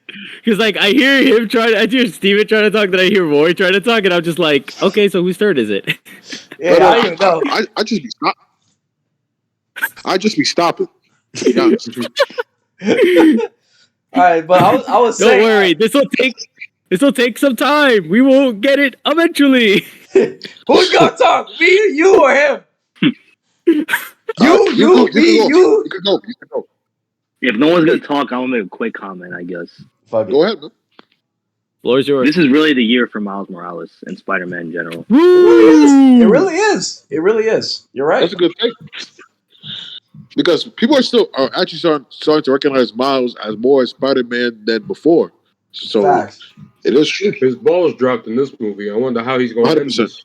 Facts, man. He got a little bulk. He got a little height. Now all I need is a live action. All I need is a live action Static Shock, and we good. Oh yeah, Static Shock. Static Shock, man. Yeah, Static Shock. I need that.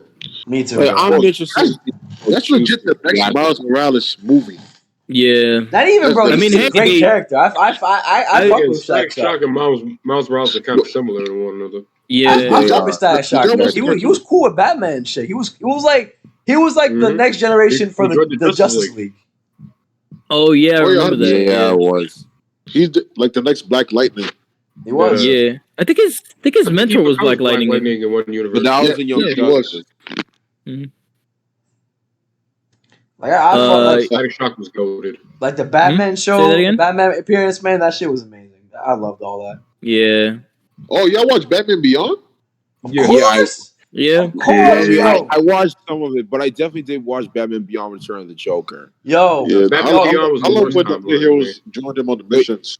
Listen, I don't care how good James Gunn's fucking universe is. I'm still mad they took that away from us. We could have had a Batman Beyond with Michael Keaton, bro. I'm so mad. Yeah. We could have Batman Beyond. I was in the works. It got announced. It was coming. Batman Beyond and Death in the Family are the two worst timelines for the Bat family. Yeah. Yeah. Like either Bruce alone or Bruce one of Wayne his one of Batman Beyond timeline. You're not wrong. Yeah, either he's alone or all his friends die, friends and family die. Or one of Batman Beyond, you remember what happened to Barbara, right? Of course. Oh shit. Killing Joke. Who doesn't know, bro? That's like engraved into her character at this point. Like who does? Not to mention the shit that happened with Tim, and we don't even know where the fuck Jason is, assuming he existed. Yeah. Yeah, man. Who knows? Maybe he wasn't revived. That could be true, actually. They maybe just never revived them at all. Red Hood never became a thing. Okay, you know what's a character in DC that gets slept on? Okay, there's a person in DC that gets slept on. And Maury, listen.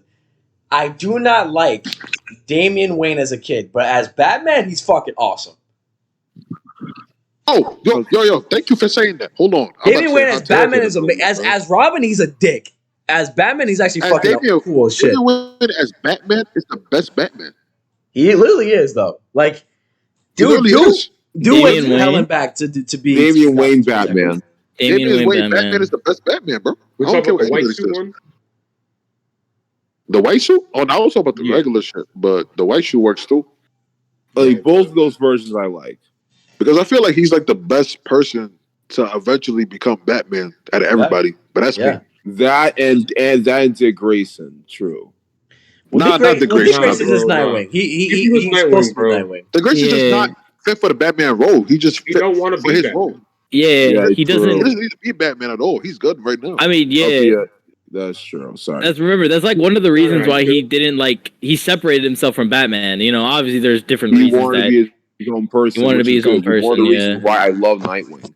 I don't know. There's multiple other reasons too. Like different universes. That's what I was gonna say.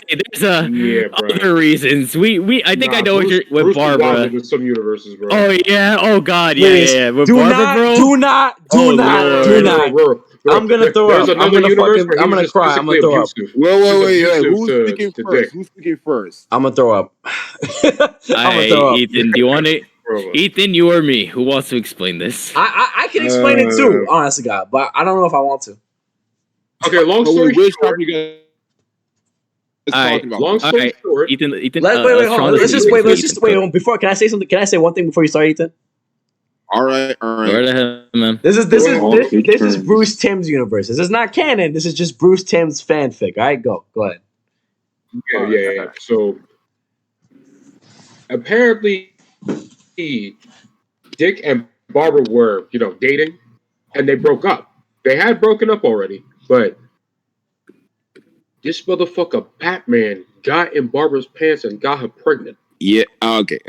Sorry. After they broke up, and then Dick finds out about it. He punches Batman extremely fucking hard. Says, "I'm done working for you." And it turns out the kid had a miscarriage. Yeah, that's what led it to Batman Beyond. Yeah, and then that led it to Batman Beyond, and literally fucking Nightwing just never came back. He just disappeared. Wait, Hell no, he had no reason to come back after old that version shit. of Nightwing, an old version where you had that eye patch and everything. Mm-hmm. I remember the Nightwing from Teen Titans. I remember. That was not in the show. It was just like they put it in the comics instead of the show. Yeah, because we know even the show. I know the comics had Damian Wayne as well. Bruce Wayne. Yeah, the comics had Damian Wayne as well. And I think they used like Damian Wayne was a way to explain how like it wasn't just because Batman was getting old. It's because the suits that he was using were fucking with his mental state. Like they were making him more violent. Yeah, he was using Did he accidentally use a gun? Yeah, he did. Yeah, that's what made him stop. That's what made him stop. That's the only reason it made him stop. Yeah. That was the main reason. We're going back to Damian Wayne. Like, I get why you don't like child version of Damian Wayne, like, which is understandable. But you have to remember, the guy had no childhood. He was raised by multiple assassins, including his mother, who basically didn't teach him how to be a kid. So, in a way, you got to put the blame on them. But at the same time, yeah, it is understandable why you don't like child of Damian Wayne. But Batman version is another story. Fair enough. Yeah. You know. When it comes. Oh, sorry. One more thing, not to mention, the reason why like Damon and like Batman, while they are father and son, just that Nightwing was supposed to be the antithesis of what Damian Wayne is supposed to be. Because Damian is like a child Batman, while Nightwing is just like the adult version of a child or the happy-go character that can like work hand in hand like a Batman and Robin is supposed to be. So in a way, that's why Nightwing and Damian Wayne Robin work better together as opposed to Bruce and Damian. Yeah. I also think. Oh, say Ethan. Go right ahead. Sorry about that. It was they just complement one another to sum it up. Yeah, pretty much. I'm curious to see what James Gunn does with Brave and the Bold. Like, oh yeah, it's gonna be like I think. Is he just gonna skip all the Robins, or is he gonna like say, oh yeah, Batman's already experienced everything with the Robins, and now he's taking on Damian, or they're just gonna go straight to Damian and say, yeah, he's the first Robin. Like I don't know what James Gunn's gonna do for his Batman.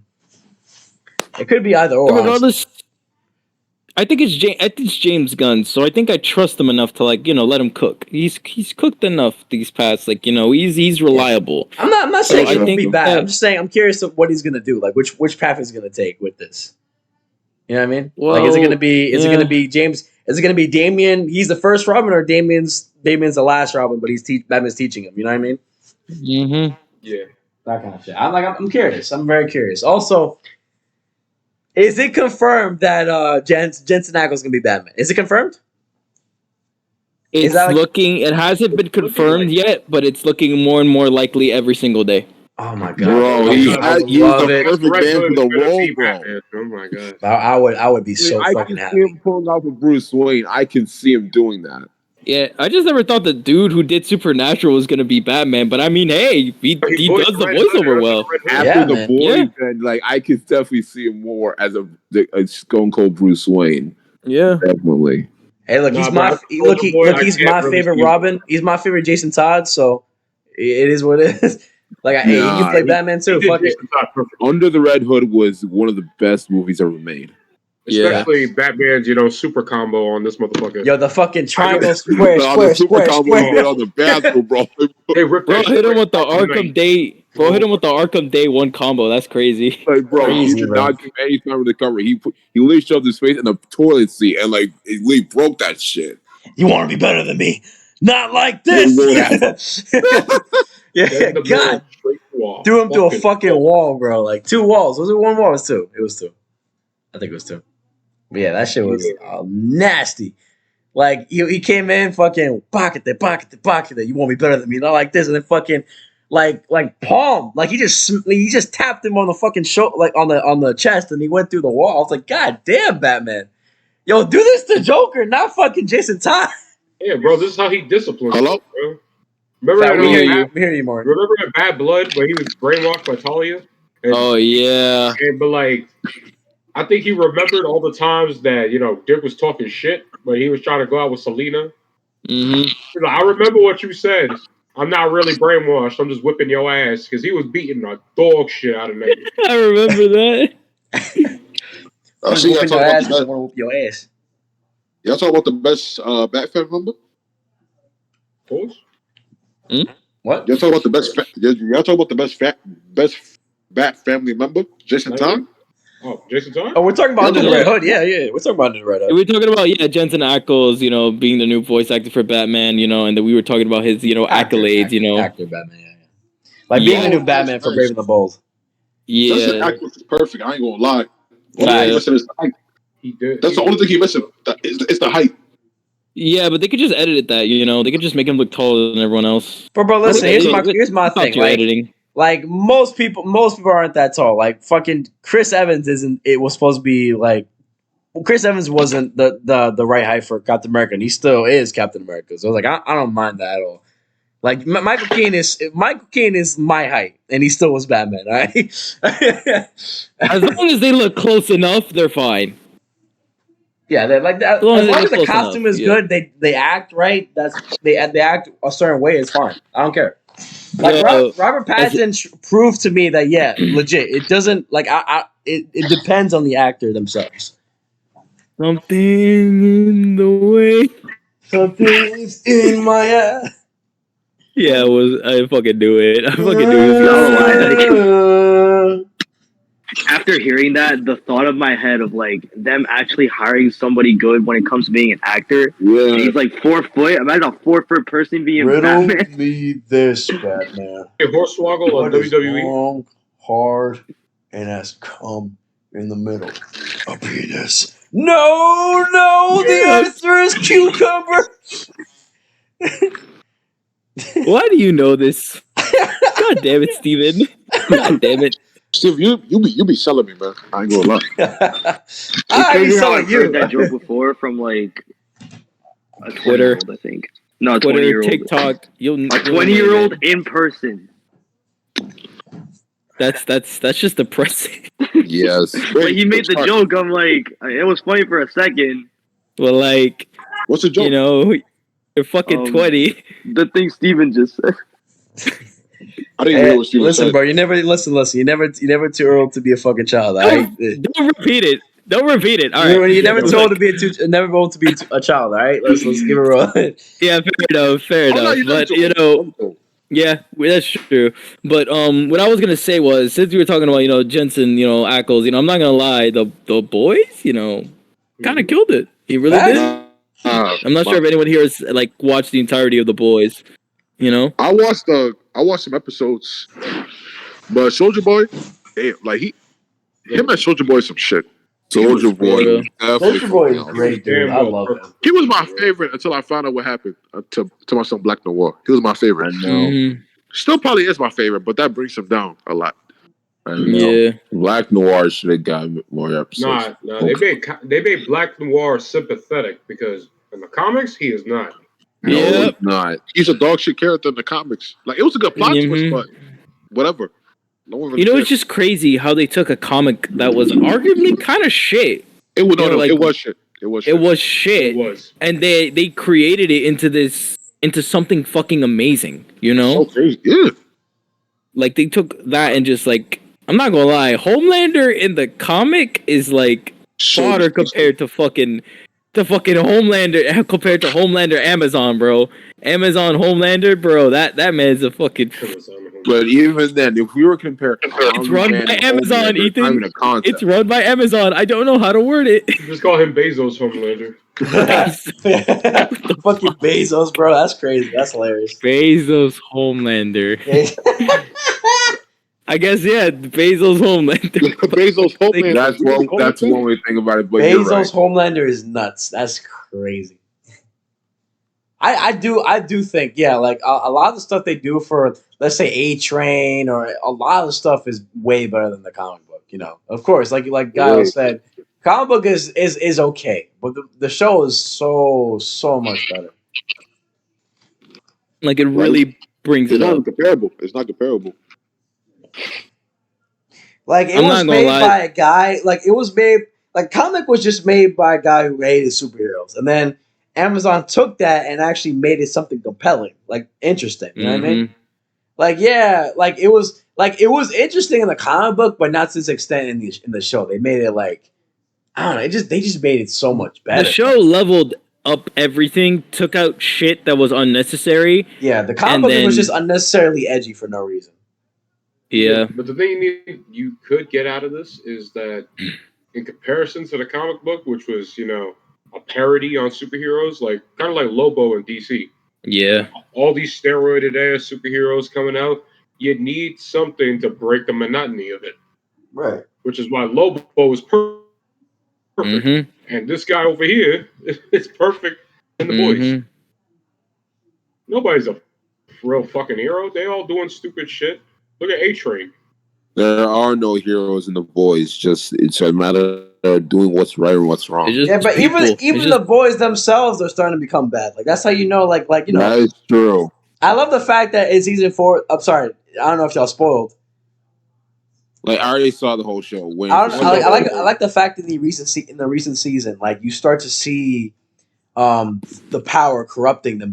Like especially with Huey. Like you start to see Huey. Yeah. It's like so it's like it really is the powers themselves that turn people into these fucking monsters. Because power. Not gonna lie, Butcher. Oh wait, can I say something? Yeah, not gonna lie, Butcher kind of pissed me off in season 3 with the way that he's been acting. Like how he trying not only get with the power, but his methods are going towards Homeland. Like I get that he's never been really a hero per se, but the way he's been doing, like he is no better than the very so-called monster that so-called killed his wife or even ruined his life and whatnot. That's not the only thing he did to his wife. Oh yeah, I remember. Jesus Christ. But yeah, I remember. But like, this is the thing though. Butcher, I think Butcher had sanity because his wife was still alive. But now that she's basically gone, he really it's like Butcher in the comics. He really has no other reason to just like do what he has to do. Like he has no one to turn to. Once the boys are done, what is he gonna do? He's trying to die, bro. The fucking the compound V is killing him right now. Exactly, literally. He's trying to go out. He's trying to die. Let's just hope he go out in glory. Let's just hope he doesn't do what he did in the comics. Oh yeah, dude. I swear to God, if they fucking go that route, bro, that pissed me off, bro. That would ruin the whole show, in my opinion. Yo, Frenchie and Kimiko, bro, that dynamic is fucking beautiful. From first season to now, it's amazing. Bro, I love Mother's Milk, bro. That's the goal right there. Mother's Milk is the goal. Frenchie's one of my favorite characters. The man's just too much. Yeah, bro. Nah. Bro, Frenchie, bro, the way they killed the freaking invisible dude. Yo, it was so hilarious. Translucent. Yeah, he was like, yo, I'm proud of this one. And he was like, I shoved plastic up your bum. And I was like, yeah. He shoved the bum up his ass. I'm gonna miss the peak. I mean, he tried to run away. He was going to act like he was going to escape, and nobody was going to pull the trigger. Yeah, and then you come in, boom! You fucking blew that shit up. Yeah, you could, and it was so visceral too, man. Like, it's like, goddamn, Huey had it in him. You know what's crazy? They didn't even Homelander didn't even find the body. He was like, "Oh, he's fucking dead. Let's just put him in. Let's just put a random ass coffin and make people believe he died invisible." Yeah, it's cool how Homelander was like, "Yeah, he's fucking dead. Let's just go." Like, yeah, he's like, he didn't even bother finding the body. Other heroes? The only one he actually cared about was Black Noir, which was really hard for him when he had to, Yeah. He didn't have to. Yeah. He didn't have to. It was kind of like he can't trust anyone. He can't trust anyone. Everyone he's ever trusted is fucked him over. But I'm not gonna lie. Literally everyone. It's more like at this point now, Homelander kills people for fucking comfort. He does that shit just to keep himself stable. If he freaks out, he just kills somebody. Legit, he was about to the way his face and his voice was coming in, he was about to have a mental breakdown when he was holding Black Noir. And I feel like like, yeah, it was because you lied to me, so here you go, payback. But also like to keep himself like sane. He like that's why he killed Black Noir. Like it was like it's like a coping mechanism. To him. That's how fucked up Homelander is, bro. That's true, but remember that other scene, bro. That girl that was on top of the building about. Oh yeah, yeah. Oh my god, that was even better. She was terrified. No, bro. He really even did. He didn't even want to bullshit with her. He told her flat out, bro, go ahead, jump. It really doesn't matter. You're 1 out of a million. And then afterwards, that negative reinforcement made her not want to jump anymore. He said, no. Oh, and you're Jewish? You go to hell definitely. Jump. And then she didn't want to jump no more. He fucking shot her with the damn I-beams. Yo. And then made her fall off the building. Nah, bro really hit her with the IRL low tier god speech, bro. Literally. You should kill yourself now. That ass, bro. That shit was crazy. Low tier god is hilarious, man. Facts, this is what he's up again because he's learned how to control and when to fucking use your mouth shit, bro. That shit is hilarious, bro. He goes into such detail. It's so crazy. The detail that he portrays the stories is he gotta plan it out before he says it. Bro, I'm not gonna lie, the guy can't scripted. I'm not gonna lie, the guy could definitely be an actor, bro. Like his improv skills are fucking outstanding, bro. The shit he comes up with, for sure. Like the shit that he says, bro. Like when he's making insults, like you can tell he's saying it, like he's thinking about it as he's saying it, and he's just coming up with this gold shit. It's amazing. It's like he's setting a level to the insult. Like, okay, so this isn't too severe, so I can answer back with something that's not too heinous. Or if they say some heinous ass shit, I'm definitely gonna go for the jugular. No. Y'all ever see the low tier god meme where like is low tier god as Frieza, bro? Oh no. Wait a minute. Is he talking shit to Jiren? He's talking shit to Vegeta, bro. It's so much worse. Oh my god. On Namek, right? Never. Yeah, you've seen it. Oh yeah, I've seen it. I've seen the one where they put it on Aizen, like low tier god was Aizen, and then he was speaking to Ichigo. That's crazy. Where he was talking shit, telling him like, "Yo, I got no beef with you, kid." Exactly. Yeah, it was that. I got no beef with you, kid. Yo, it was so funny, bro. Yo, how you invade his home? You caused his mother to die, and then you over here saying, "I don't got beef with you." He got beef with you, Aizen. Oh my god! Beef with him. Like no shit. This ain't about you anymore. This is payback, bro. It's fucking revenge. Yeah, since we're bringing up Bleach right now, I think we have to talk about this discussion. This might last us for a while, okay? But as you know, One Piece is clearly doing numbers. It's clearly the best of the big three, right? Right. And the normal rankings right now. The normal, for right now. The normal rankings of the big three have normally been One Piece is at the top, Naruto is second, Bleach is third. Right. Yep. But would y'all consider Bleach to slowly be taking that second spot? Absolutely. I'm not gonna lie. It's already there. This 1,000-year blower. All right, cool. Because this is like bro. Listen. Even the Naruto stands are going crazy, bro. Even the Naruto stands are going crazy right now. They're trying to like be like, no. Right? Dude. Everyone, Boruto next generation. Everyone's saying that. Yeah, they're like, oh no, we still have Boruto. Naruto's still number 2. I'm like, no, bro. It's Kawaki, Naruto next generation. Yep. Oh yeah, it's Kawaki. Yeah, who's Naruto? Yeah, who's Naruto? Yeah, Kawaki next generation, bro. Nah. Let's hold on. It's bro. Even bro, it was better when Bleach came back with the Hell's arc, man. That arc in Hell with his son, bro. That shit was amazing. It was a one shot. That shit was so tough. It was a one shot too, and that shit was heat. I've been trying to tell people that Bleach was better than Naruto. People didn't want to listen to me, but hey. The bandwagons come in when they do. Yeah, nah. I definitely think with this, Bleach will definitely once this because I want to actually have an opinion on this because I have a lot of friends who are also Naruto stans. They're like, no. Like they're in copium. They're being Naruto stans. They're being me with Dragon Ball Z. Copium. So it's crazy. Copium. I know it's crazy.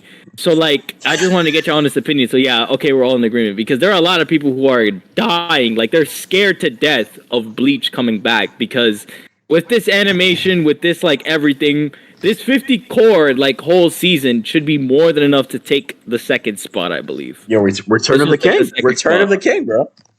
Yeah. It's crazy how we live in a world where fucking Naruto is going to be dethroned for its second spot in the big three. That is crazy. That's actually really crazy though, because Naruto been up for a while. Yeah, like, Naruto fans just always talk their shit. They always talk their shit. But they got no shit to talk now. Yeah, like, now I'm not gonna lie, bro. I rather take a Dragon Ball tard than a Naruto tard. Absolutely. Oh my god. Like Definitely. Like, the amount. Listen. Yo, you will. Yeah. No, you have me. No, the reason why I prefer Gael more than a Naruto fan is because in the hardcore Naruto fan is because anytime you try to bring up legitimate criticism, like honest goodwill criticism, bro, they just lose their fucking minds. Like they just go ape shit, dude. Like you just, they try to it turned you act like you insulted their entire family, bro. It's just crazy. Like, dude, the thing is, it's the same thing with Dragon Ball fans. All you have to, but the one line you must not cross is say that a character that is stronger than Goku, even though they're not really stronger than Goku. That's the bomb that makes us go, into fucking, into copium. So what you're saying is if I say Krillin is stronger than Goku, it's a wrap for me. See, if it's within the own characters, it's within the only character stream, then it's fine, because it's just shits and giggles, no one actually really means that. SpongeBob one shots Goku. What if I said Chopper one shot? SpongeBob one shots Goku.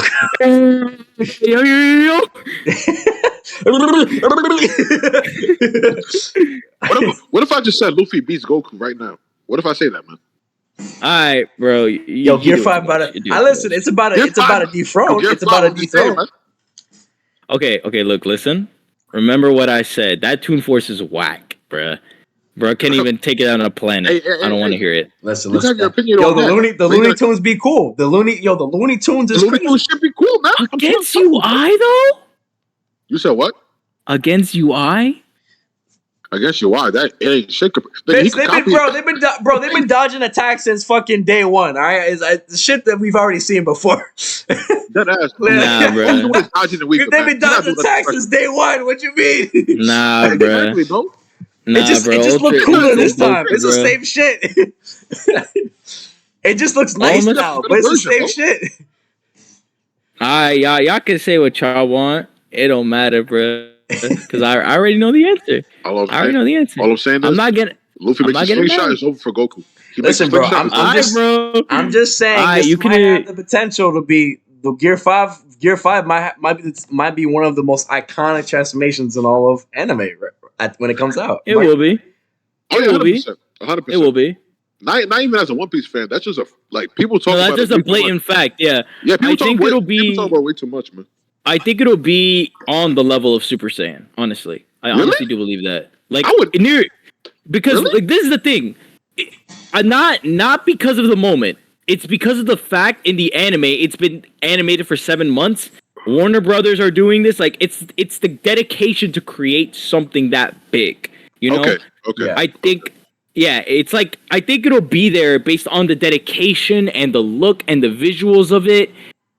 But that being said, again, you have to remember, and I'm not bringing this up to hate, but One Piece's biggest moments happened after the Tournament of Power was over. One Piece and Dragon Ball, even though they were airing at the same time, Dragon Ball was obviously still number one. Now, if you notice, they don't air both of them at the same time. No, because One Piece is better. But continue. Hey, bro, all I'm going to say is no one was talking about One Piece during the Tournament of Power. Just saying. That's because they didn't need to. They knew. Let's be fair. Listen, One Piece fans don't argue. They know their shit's better. That's what I'm saying. Steven knows, man. Steven knows. But I wasn't even going to say that. I was going to say, nobody was really talking about any other anime when Tournament of Power was out. That's what I'm saying. I'll be honest with you on that. Yeah, that's why I wasn't gonna say nothing Gear 5 gonna surpass Super Saiyan. I'm not. Yeah, dumb. no. I'm being realistic. No. I'm not. It's not. I know. Like, I'm not saying surpass. I said be on the level. No. Be I as or. I know what you said. I'm just saying I would never say no dumb shit like that. Yeah, no, because you got to remember, the thing is with One Piece fans. I mean, no disrespect for you, but obviously your show. I will admit it's good, but y'all have the ego. The ego is way too high. Like, let's be honest. That Red Rock Kamehameha shit, bro. I saw that.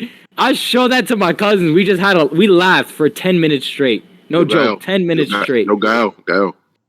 Call me bald the way my ego's so big, man. Call me bald, man. That's what. Yo, let me take that profile picture from you, man. Why, bro? Hey, yo, listen. You're not beating the king yet, though. That's the true king is Dragon Ball Z. Hey, man. You're not beating it. It'll happen eventually, but not now, bro. You got. It's gonna happen, man. It's sad how it's taken an anime 900 episodes to even add a chance of beating Dragon Ball. It took a fucking anime to have 900 anime. Listen, bro. Wait, am I bugging? Or does Dragon Ball not have 800 episodes? Or am I bugging? Listen. Hold on. Let me cook. I think it only has like 600 actually. Let me give my 2 cents into this. Look, if I've learned anything from shonen, especially shonen, is that what's popular is not always good. All right, what's cool, what's the most viewed is not always the best. All right, like Demon Slayer. Facts. Damn, bro. Well, no, I fuck with Demon. Don't get me wrong, I fuck with Demon Slayer, but it ain't all that in my opinion. It's cool though. It's just I like Demon Slayer. I like Demon Slayer. Yeah, I always like Demon Slayer, but people always overhyped it to me. But I think it's good, regardless.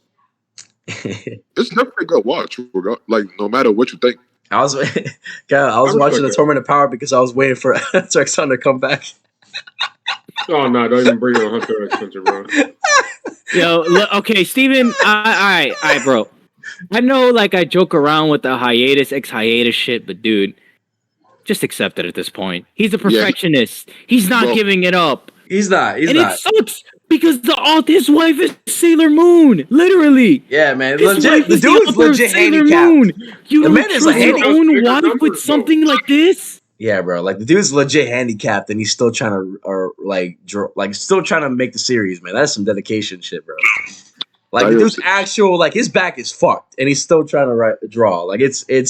I respect the fuck out of that man. Like, there's a difference between dedication and killing yourself, dude. Yeah, it is though. You're like, I'm not again, but at the same time, you can't tell the difference between the Japanese. Japanese people don't know the difference. Steven. Mangakas don't know the difference. You can't lie. Mangakas don't know the difference. Like, Akira himself got 3 hours of sleep. Steven. It's true. When's the new Berserk chapter coming out? When is that coming out? You did not have to bring up this man. He died of something like, damn, bro. Goddamn! Yo! That was just cancer. That was cancer, that was just, bro. That was so beyond. That was cancer, bro. Oh my God. That was cancer, man. Dude, that wasn't even. That hurt my heart, man. God, ouch! Yo! You guys took that in the worst way possible, bro, idiot. I don't even fuck with Berserk like that. Dude, didn't the chapter just get updated? What you mean? The chapter got updated last month, right? Yeah, it got updated last month. Yeah, that's what I was saying. He knew he couldn't finish it, so he wrote it out, gave it to his friend. And literally his friend is... That's what I meant, you idiot! I didn't mean it like that! Okay. I was so hurt. I was like, damn, bro, like, yo, let the man you didn't got to do me all like that, bro. God. Shit. Look, my listen, bro. Listen, bro. There's no disrespect, bro. Look. Like, ouch. Look. No, I understand your point now. I understand it. I'm a child of God, bro. No disrespect. I see that with the lotion in the back, bro. No disrespect, bro. Yeah, lotion in the back, though. I see. Yo. Relax. That caught me all the way off guard. I was like, is that a diss towards Berserk? No, it was a diss towards Steven, because literally, he knew he wasn't going to finish it, so he sucked up his pride and wrote everything down to give to his friend to finish. That's what I'm saying he should do. I mean, he is though. He is a perfectionist. I was talking about Togashi, bro, but Miura. Oh yeah, 100%. Miura was a different that's breed. what I'm saying. All the author of Hunter has to do is just finish the story, write everything out, and then pass it along. And I'm not gonna lie. Oda's kind of the same. Oda's kind of the same. Has the same problem, bro. He should have. He could have ended it, but he just chose not to. Let me give you the only way Hunter x Hunter is gonna end is Jin gets put on fucking child support.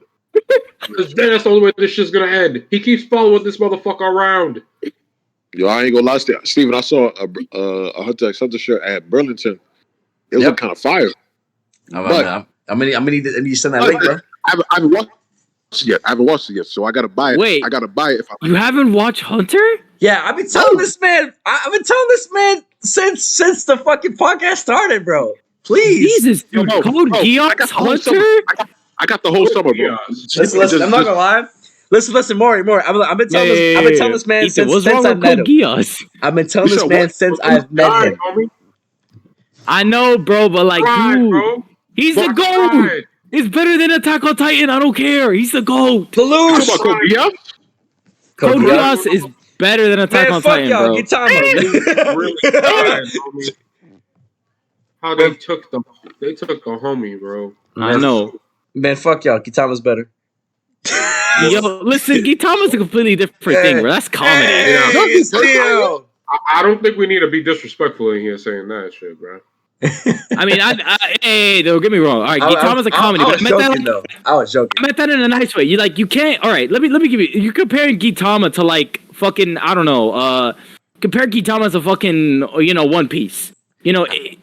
Like, don't get me wrong. Gitama's like up there for popularity, but like, it ain't a comparison. That's what I mean. Like, you can't compare anime. Like, the only reason why Dragon Ball Z and One Piece are so at it is because they're not the same story, but they come from the same brand. Yeah, I was being the typical anime each other. Goku inspired Luffy.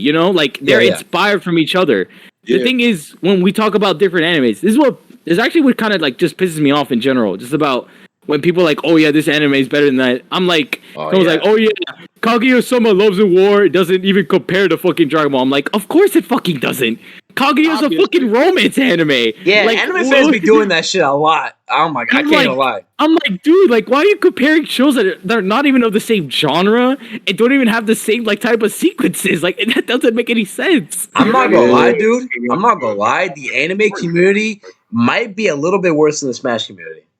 Just for that shit, like just for the amount of like the amount of times I've been like I've seen I don't be on Twitter. I don't have Twitter, but I peek sometimes. And the amount of times I've seen motherfuckers be like, "Well, this series is better than this series. You should watch this series because this series is way better." Like, yo, like, oh my god, it's so much of that. Yeah, Steven, they're not. I'm gonna tell you this right now. They're not. I mean, shit. They do the same. They do the same shit though. They've been seen the down bad anime. Have you known of an anime? The biggest one yet. Redo of Healer. Of course. The first episode of Goblin Slayer. I was gonna say anime community might be a little worse. Fucking might be as Inumaki-san's dog. Yo, that's top tier. What? I ain't gonna lie, that shit was peak. I don't know what you're talking about, man. Yeah, for real. That's just like, yo, bro, just like Kawaki Next Generations, bro. Come on. Oh God.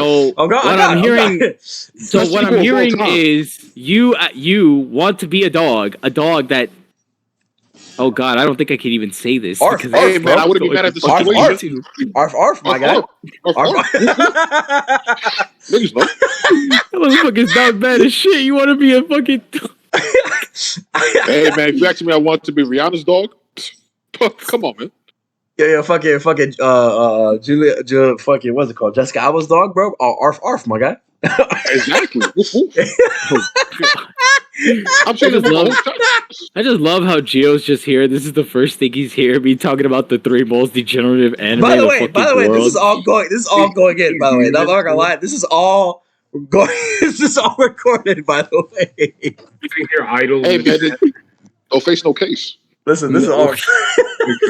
Oh God! Oh, look at him now. God damn. Yeah, Gio, I'm not gonna hold you. You came at the wrong time for us to be. We're talking about the most degenerative anime. I haven't even mentioned Orimo yet. Orimo. Don't. Do not. Oh, just don't. Yeah, but then there's the iconic. Kiss X. No. Kiss. Yeah. Oh my god. Me. You're down bad. You're down bad. Oh my god, bro! I heard of that shit. That's an oldie though. That's an oldie fucking degeneracy. It's basically just softcore porn. Literally, it is legit. Nah. What y'all know about that New Testament of Devil Sister? Testament of Sister New Devil. Oh yeah. Yeah. That's peak. Weird, bro. Yo, Ethan, are you just catch how he was like, yeah, bro? I was like, yo. Yeah, I watched the anime, bro. The thing is, like, I could watch the whole anime, watch it all, and I'm not gonna act like a weirdo about it. I'm not like the thirsty ass nigga like Brock, probably gonna sniff the TV screen the second he see a pair of titties I have. Facts. Though. I'm not Master Roshi, even though I do a good impression of him. R.I.P. to Master Roshi's, VA. Oh yeah. Oh yeah, the Spanish VA, right? Yeah. R.I.P. to him. Yeah. This puts a big not smile on my face. Say the iconic line. You know which one? Pig? Grab it. Pig, grab my dick. Please tell me you need the submarine. Yeah. Master Roshi, man, the best sensei in anime. Facts, bro. Nah, I'm not. Listen, legit. I'm not gonna lie, dude. I love Jiraiya, but he's Jiraiya is just Master Roshi. Just a cheap version. Just a cheap version. Oh, thank you, God. Oh my God, thank you. Someone finally said it. True. I mean, shit. We know, bro. We know. Come on, we know. I talk about this with every fan, every person I ever who watched Naruto, and they're just like, no, they're completely different. I'm like, okay, bro. They're the exact fucking same character, legit, 100%. Only difference is Roshi can't get packed. That's the only difference. My son's still alive to this day. 80 going strong, bro. True. Nah, I'm not gonna lie. The only thing that and he's still useful. Yep. I'm not gonna lie, the manga, bro. What the fuck were they gave the guy? I know. I really wish they would have included that in the anime. That's one flaw I really hate. One of the only flaws. When I saw him weaving during sets, I'm like, yeah, this nigga's him. He's human. I'm just saying, he's human. Tell me how bro had more eliminations than Tien, Krillin, and I think Android 18 in the anime or in the manga. In the anime. Crazy. Bro was him. Bro was taking out everyone, bro. My nigga's him, bro. I've been trying to tell Roshi need to get the hell up out of there, bro. He was the only problem for Roshi. Mm-hmm. Yeah. Honestly, bro. The character that was a missed opportunity in Super? Cool. I think Frost was a missed opportunity. They could have had a good Frieza. They could have had a good Frieza. He was the counterpart to Frieza. It could have been an actual good guy Frieza race person. That would have been cool. It would have been nice to have a character that's that looks just like Frieza but is good. So that in Tournament of Power you could have those two clash. It would have been awesome. Yeah, that would have been sick. I would have liked that. Imagine if that version had the fifth form that Cooler had. Yeah. Mm-hmm. That would have been dope. Yeah, man. I would have we have Bad get gold. We have Bad get golds, and then we have Frost get the fucking what's that called? The Majin shit. What's the form? Cooler's form? Oh, the fifth form? Yeah. No, it's just called the fifth form. Oh, yeah, the final form. Remember in Dragon Ball Super Broly, they said that their final form is actually their original form. Yeah. Right. That's their natural form. Their Optimus Prime. Yeah. You know how brolic Cooler would be if he was in his fifth form in Golden? Jesus Christ. I mean, shit. If you want to make heroes canon, shit. Black Cooler. Nah, all I'm gonna say is they make heroes canon, it's over. I don't want to hear anything from anyone, bro. If they make heroes canon. Yo, imagine, bro. Yeah, no, because I want to say is Capsule Corp Goku, bro, literally can defeat universes with the snap of his finger. So if he becomes canon, I don't want to hear nothing from nobody. Nah, forget all that. You saw my nigga Trunks. My nigga Trunks with the Super Saiyan God here. Exactly. That shit flowing in the wind. Facts. Literally every character gets a massive power boost. I love that Everybody. long shit. Everybody. I love Trunks with long hair, bro. Gets a girl. Except Gohan, bro. Oh. See what they do? They always doing him dirty, bro. Like, hey, listen, but he still got Super Saiyan 4 though. We're chilling. We still got Super Saiyan 4 going on. Wait. Future Gohan died, bro. What you mean he didn't get done dirty? No, I mean like in Heroes. Rain, bro. Oh, he lost the God Trunks, bro. He got a bullshit power up that didn't mean shit. They still ain't give the motherfucking Super Saiyan 2. That's the whole reason he got bodied by the androids. He didn't have Super Saiyan 2. He didn't even master Super Saiyan. Do you think that like he just destroyed his body completely? That's why he wasn't able to do it? Because remember what Goku said, the difference between training and destroying your body. No, the difference is nobody told Gohan about the damn lookout. That's true. Or the hyperbolic time chamber. Mm-hmm. Or they just forgot to include it in the story. The Z Fighters used that shit to prepare for Nappa and Vegeta. So they knew about that shit. They just didn't tell Gohan. Which was crazy. Yep. Or they just forgot to mention that in the story. Because, it wasn't really Gokira Toriyama. It was more the Toei. Hey, Gio. Who you maining in Street Fighter? I see you playing that right now. Who you maining? He's playing Street Fighter right now. Myself. Yeah, he is. I just went by his fucking name, and he say lobby playing PS. Playing Street Fighter 6. Wait till next week. I'm pick up the game, a digital copy of that shit, some plus. I want to go a couple rounds. Oh hey, all right. Yo, Ethan, you just got the game. Why are you trying to whoop his ass already? Ethan's on demon timing, bro. I keep telling y'all, he's on demon timing. Giving him a week. He's on demon I don't timing. want to imagine what you're gonna say to me the moment Budokai 4 comes out. You're just gonna be knocking on my door like, "Yo, I saw you just bought it. Let's go a few rounds. Let's go." Bro, what's gonna happen when Budokai 4 drops is if I see you playing the game, I'm just gonna send you a message. Yo, do you accept the challenge? Yeah, bro. Accept my challenge, Kakarot. It's gonna be like that. Facts. Yeah, I'd be like, oh man, I haven't played the game for an hour. I just check the Discord. Ethan's like, yo. Yeah, facts. Run it. Ethan gonna be like, Kakarot, let's run this phase. Run it. You're gonna see my online status and you're just gonna see the devil emoji right next to me. The Prowler team gonna be playing the Prowler team gonna be playing the What's gonna be playing is Super Saiyan 2 Team Gohan's theme. Oh god. Oh my god. The piano about to pop up. Oh my god. The song right when he started murdering the Soul Juniors. Yeah, and you just hear he's got a fucking well, what's her name? The original voice of Gohan. Because this man hates Colleen for some reason. I will admit, Z Gohan just dogs Kai Gohan like in every category, bro. I mean, hell, there is a reason why Dokkan decided. Oh damn!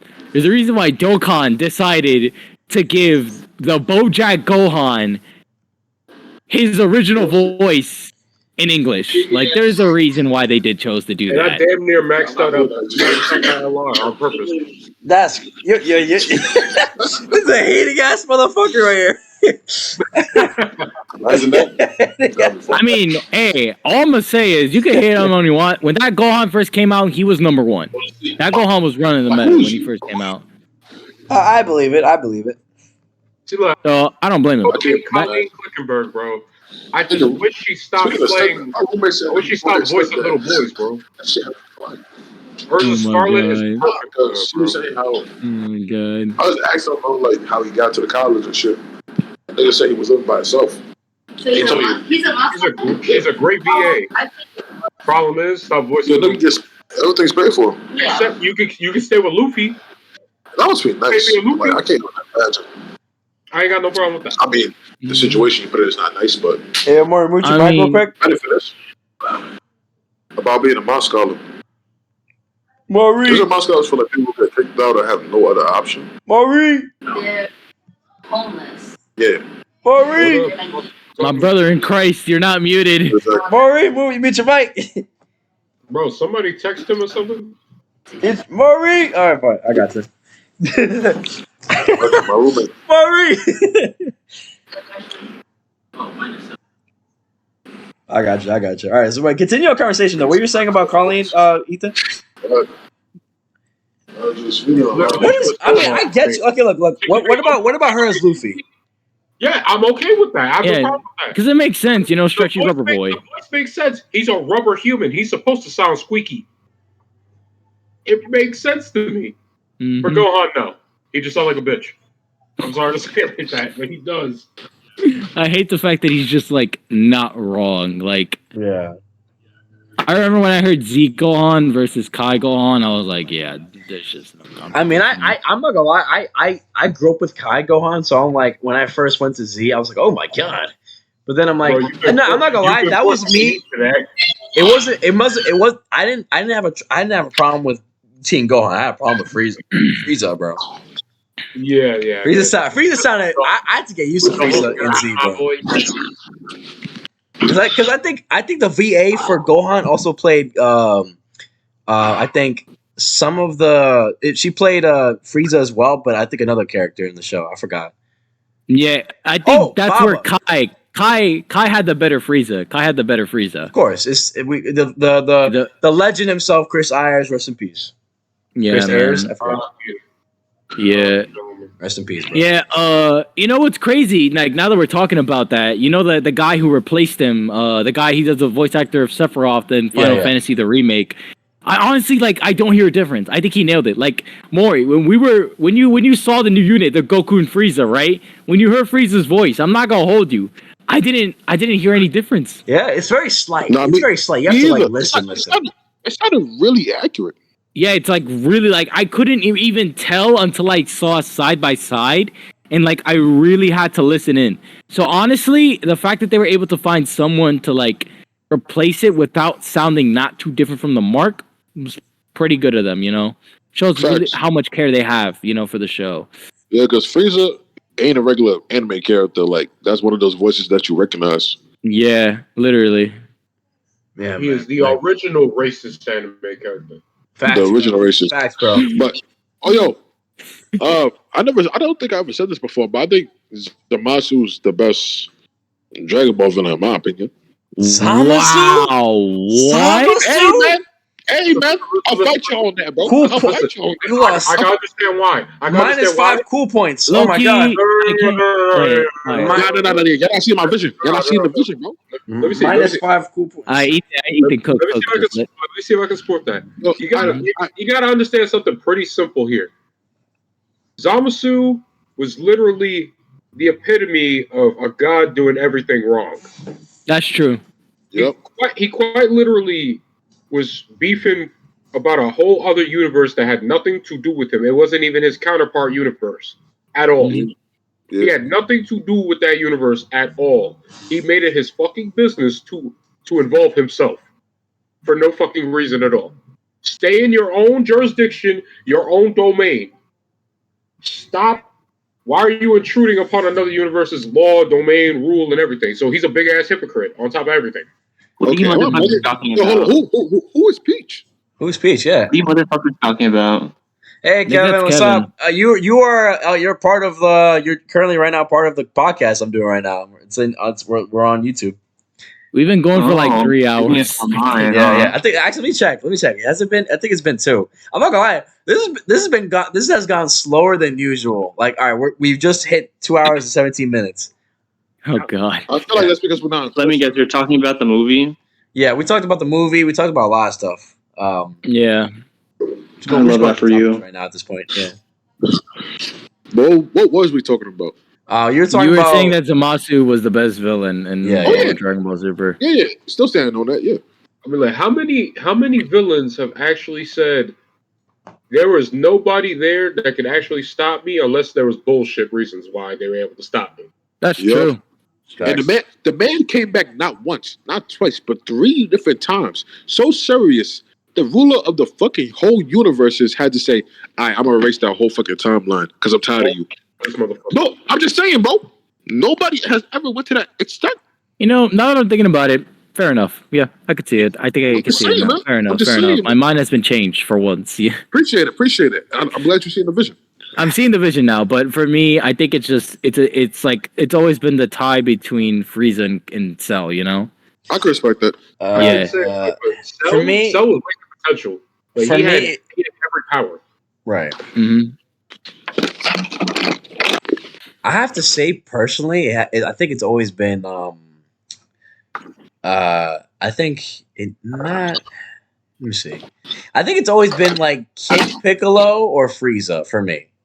Because let's be real, Frieza, Cell still had a lot of potential, but he just ends up being Frieza again, and then Cell, and then Majin Buu is just Cell and Frieza combined. Let's be real. Also, what do you get when you put Bibbidi Bobbidi Boo? Disney. You get a lawsuit. That's what you get. Exactly, a Disney lawsuit. How do you manage to get that joke past them? It's fucking hilarious. Yeah, man.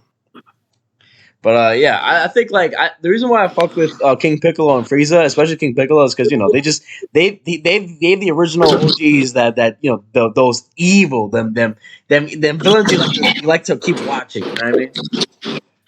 The villains that make you smile every time they're on screen, the deliciously evil villains. That's me personally. Yeah. So it's like, where did y'all go? Do I need to watch the first movie before I watch this new one that came out? Because I don't know anything about superheroes. I would say they go into detail about what happened in the first movie. I think you can jump. Like a recap. Yeah, recap. Like I would say still watch Into the Spiderverse, but you can jump into Across. Is your username Peach is Rosalina's mom? Yeah, man. I mean, Peach is Rosalina's mom. Fuck you if you don't believe Peach is Rosalina's mom, and I will not take no for an answer. Okay, I mean, just like Luigi, just like husband, right? Luigi, that's the theory, Luigi right? Is not the just mother. like Luigi is the father. Luigi is not the father. Mario is the father. Okay, the Luigi being the father is some bullshit created by Matt from Game Theory, just to add some reaction to the comment section, just to get people talking. But no, what the fuck, Luigi's not the mom because not the dad because Rosalina's tall, she can still be tall and be Peach and Mario's daughter. I think it was an alternate universe version of her. That's why. Yeah. Is it what? I think it's because the people say it's because there's I think it was an alternate universe version of Luigi and Peach. That's why they're that's not their actual daughter. It's just a daughter from Peach. Is just the daughter that the Rosalina is the daughter of Peach from a different universe. That's why it's like. Well, let me explain why I personally believe. Even without I believe this without watching the Game Theory thing. I discovered this without even watching Game Theory at all. Because before this whole revelation, I just thought Rosalina was a cool space princess. I didn't really care about her lore because I didn't play Mario Galaxy. I just thought she looked cool and that's it. Right. But once I watched the storybook on YouTube because I was bored, it makes sense why Peach is the mom. So originally Rosalina did not live in space. She lived on a planet. The planet is not named, but she lived and they go into space and they live in space forever. But when she's in space, Rosalina as a kid, she misses her mother. And in the flashbacks, you can see the mom, and the mom has Peach's exact hairstyle. She has Peach's blue earrings. And then she said, she and her mom would sit in front of the castle, meaning the way they would sit in front of the castle and feel the wind, feel the sun, and you can see a silhouette of her apparent castle. It's literally the exact same shape of Peach's castle. And she said, she would, be to go up watch the stars with her father. And she doesn't explain who the father. They don't have any silhouette of the father much, but in the French version. Yeah. It says in the French version, she said that she liked to sit on her father's lap and stroke his ash.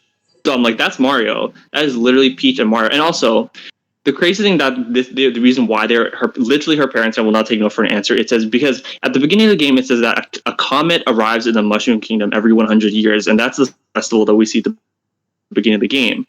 And in Rosalina's storybook, she says that she visits her planet every 100 years. So it's like her home planet is the Mushroom Kingdom because the Star Festival happens every 100 years, and she visits her home planet every 100 years.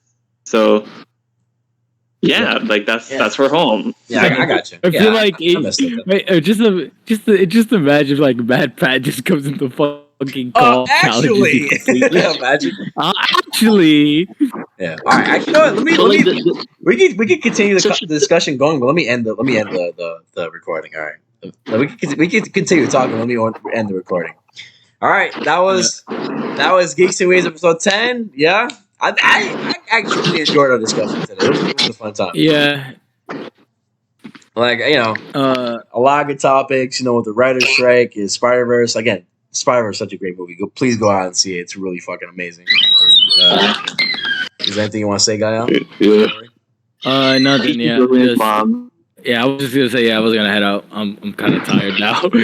It's been 6:30. It has been 3 hours. 30 to 4 p.m. shift, dog. That shit's hitting me now. I don't blame you at all. Jesus. All right. Well, I'll catch y'all later, man. All right. Thank y'all for coming. No, one more thing. What's up? The Flash is the only movie that's competing with Spider-Verse for real. Facts. Just saying. It might be. You're right. Mario's like top 2 animated movies now. Yeah, it's looking. It's still in box office in Japan. It's looking to take Frozen's throne. I really hope since Luma was in the first, I really hope they confirm that Peach and Mar are in fact the parents of Rosaline. I'm really hoping they do that. I mean, hey, who knows? They got so much money. They got their own fucking animation studio. So who knows what they're gonna do? All right, y'all. Yeah. Signing off. Thank y'all for watching. Have a good one. Maybe.